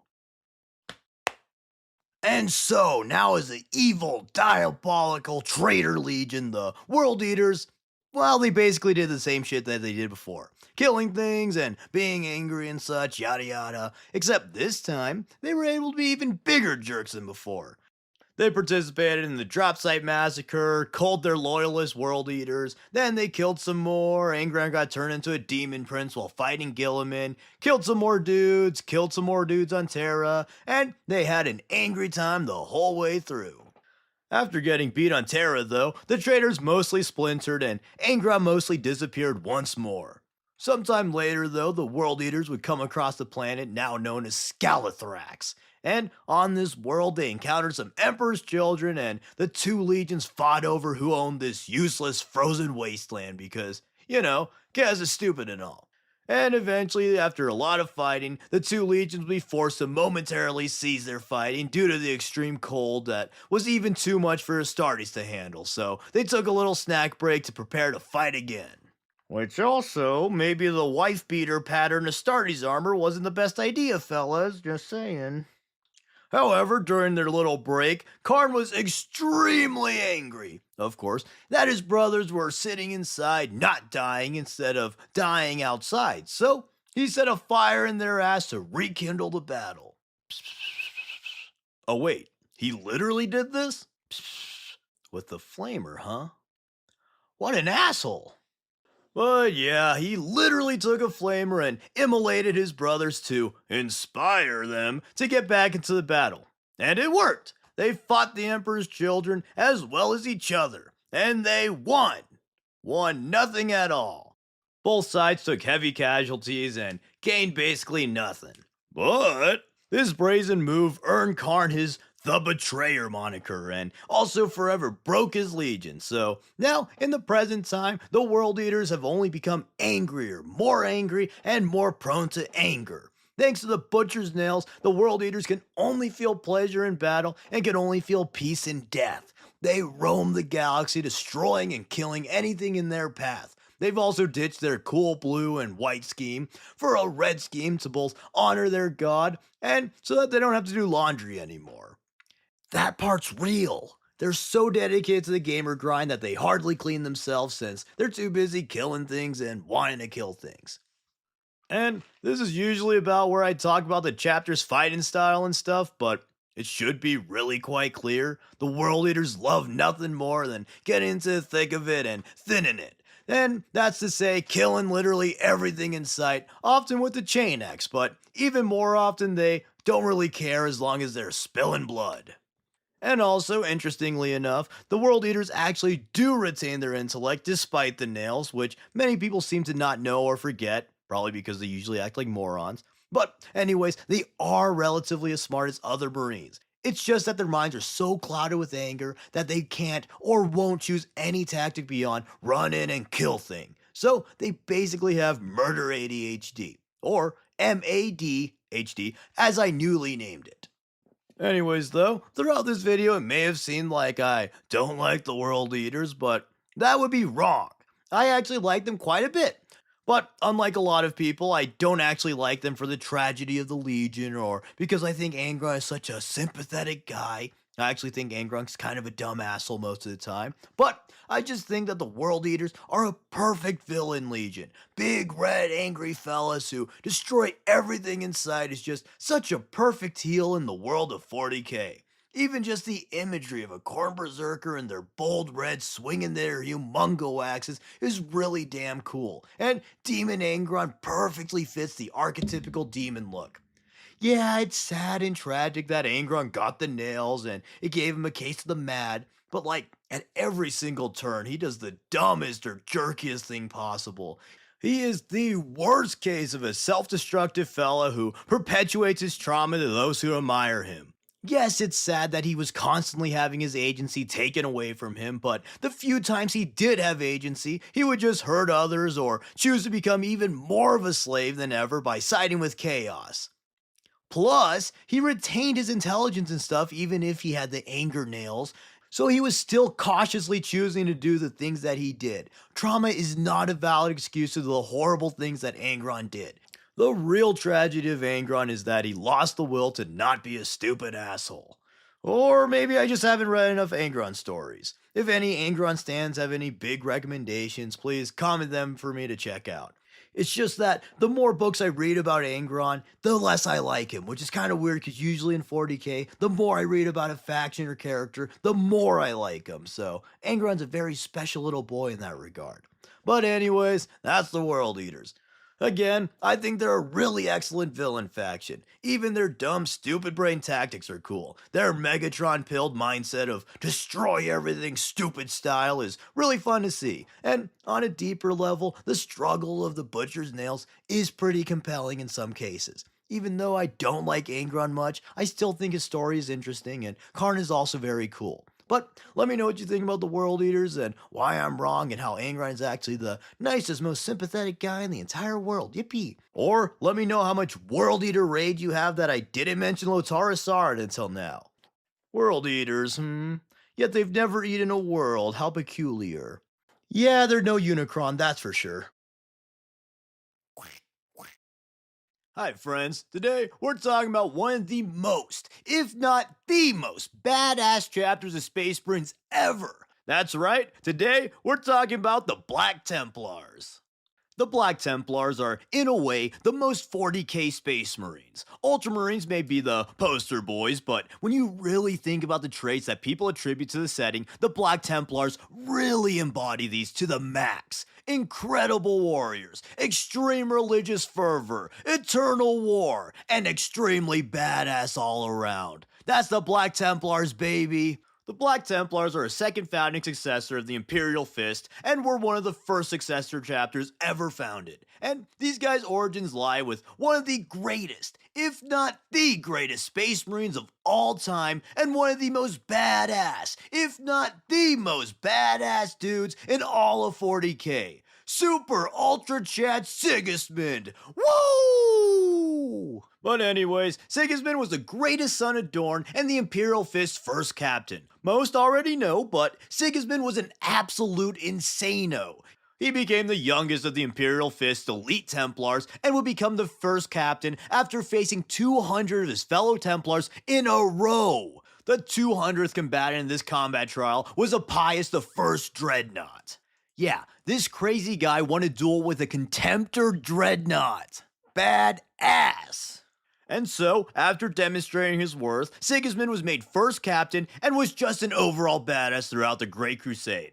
Then, you know the drill, Horus does his heresy, kill some birds and lizards, blah blah. Anyways, after the Isfahan massacre, Rogal Dorn requests that Sigismund lead the Imperial Fist Retribution Fleet. This would usually be a great honor that Sigismund would take without question. However, Sigismund spoke to the Remembrancer Euphrates Keeler, and she foretold of two fates that stood before Sigismund. Either he would die a glorious death in the void and be forgotten to time, or he could fight an eternal war and help his father on an inevitable defense of Terra. So, Sigismund asked his father not to lead the fleet, but he didn't disclose why. Trusting his favorite son though, Dorn appointed another to lead the fleet. Then, later on at the Siege of Terra, Sigismund finally told Dorn why he didn't go with the Retribution fleet, and this enraged the Primarch. Dorn took Sigismund's actions as not only cowardly, but antithetical to all that the Space Marines and Primarchs were. To Dorn, they were mere tools for the Emperor's will and the good of the Imperium. In addition, Sigismund put superstition, the word of a prophecy, above reason and duty. Even if the prophecy was true, Sigismund had no right to make that choice. Wait, you wasted my Dorn dollars on a stupid fortune teller?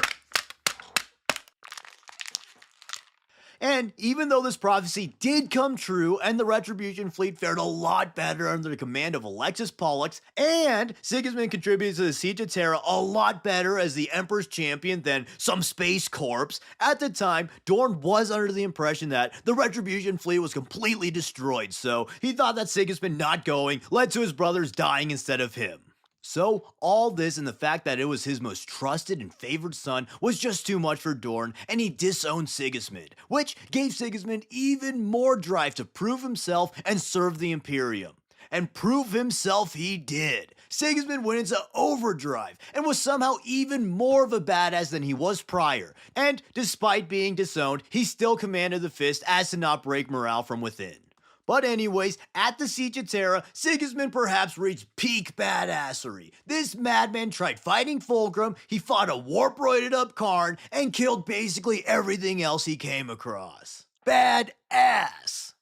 And eventually, Sigismund would receive the Black Sword from the Emperor and was appointed the Emperor's champion. Adorned, pun intended, in black armor, Sigismund at this point was essentially an avatar of the Emperor's wrath. From all that had happened, he was basically dead inside, cold and disillusioned as he realized that peace was impossible and there was no hope for the Imperium. All he could do was fulfill his ultimate purpose and make the traitors hurt.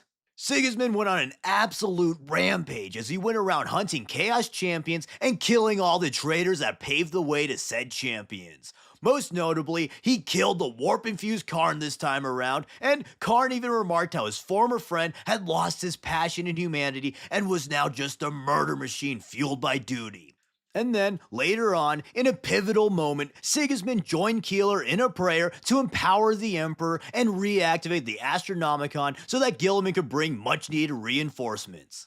Then, after the siege had concluded, Sigismund knew that the war was not over, and he hunted down Abaddon and the other traitors. He was also made first High Marshal of the Black Templars after the Codex Astartes broke the legions into chapters. Here, he would go on to lead the most zealous and faithful Fist in their eternal crusade. The Templars bore Sigismund's and the Imperial Fist Templars' colors and heraldry, and to prove his undying faith and loyalty, Sigismund declared an eternal crusade in order for his chapter to destroy all of the Emperor's enemies. And this crusade continues to the present setting as all high marshals had followed Sigismund's path in quest for vengeance. Then, later on, centuries after the Siege of Terra, when everyone else thought the heretical legions dead, Sigismund and his Templars still believed them to be a threat, and they hunted them down to the Eye of Terror, where he would have his final duel against Abaddon the Despoiler on Cadia in the Despoiler's first Black Crusade. The old Sigismund fearlessly faced Abaddon and allowed Abaddon to land a killing blow in exchange for Sigismund plunging his black blade deep into Abaddon's heart. Impaled, Abaddon tore the legend in half, and even in half, Sigismund fought on, using his last breath to tell Abaddon that Abaddon would eventually die as Horus did, soulless, honorless, weeping and ashamed.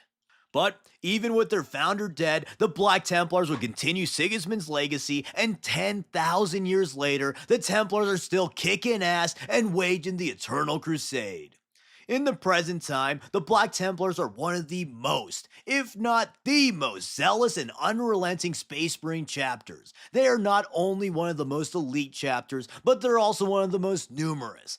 The Templars don't adhere to Guilliman's Codex Astartes and have many more Marines than the 1,000 of Codex-compliant chapters. In addition to not following the Codex, the Templars also hardly follow Imperial leadership. Despite their goals and religion mostly aligning with the High Lords of Terra, the Black Templars are extremely independent.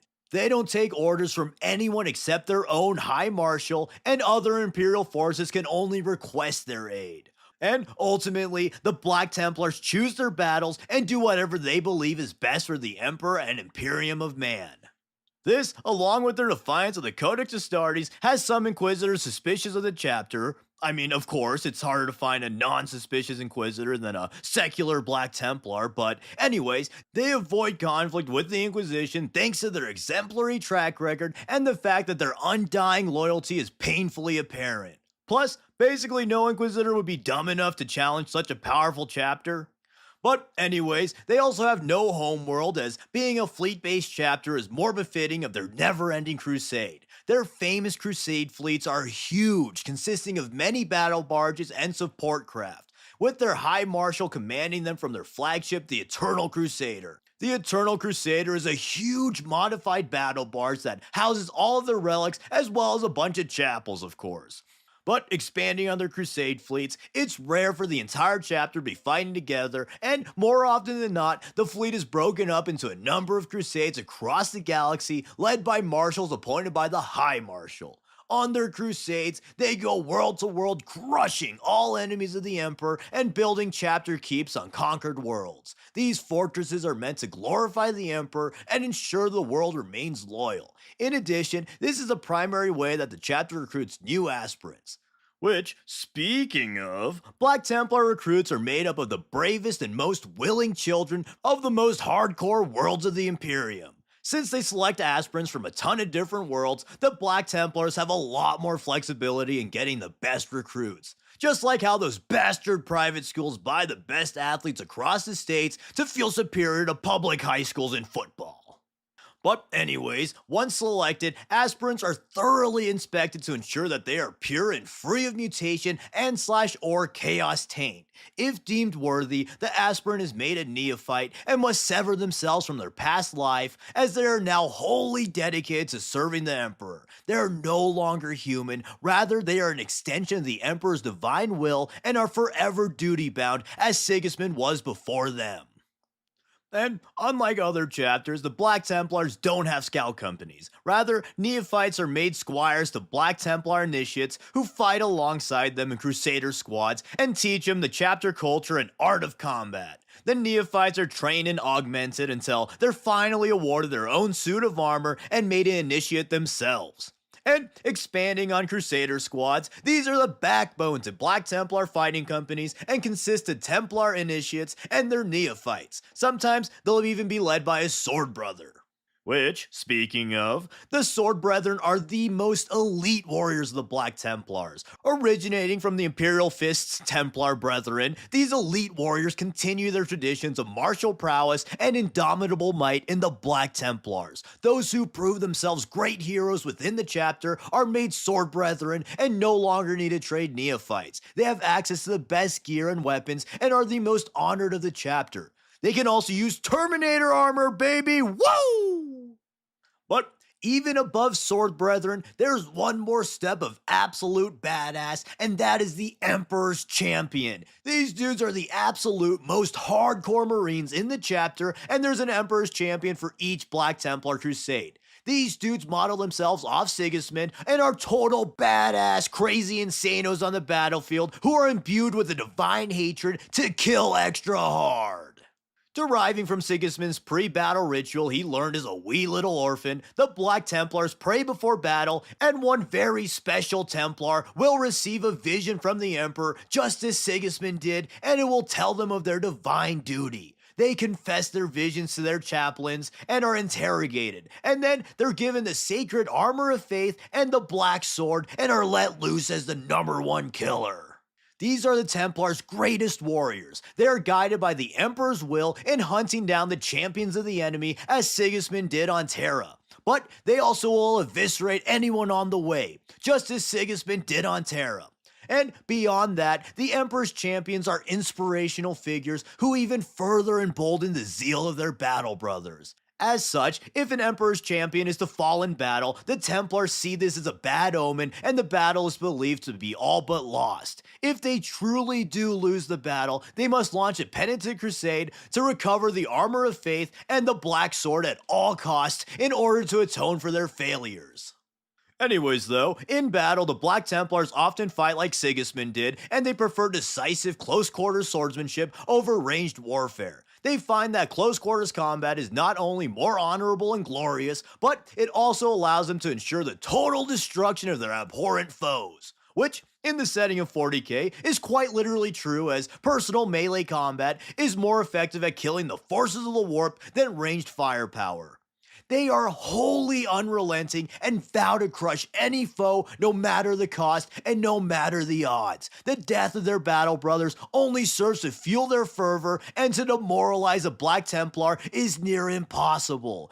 Their two primary doctrines are the death from above and an armored spearhead. Death from above is a rapid shock tactic in which orbital bombardments, drop pod assaults, and Thunderhawk strikes are utilized to quickly dismantle enemy formations, destroy key operatives, kill commanders, and completely demoralize their opposition.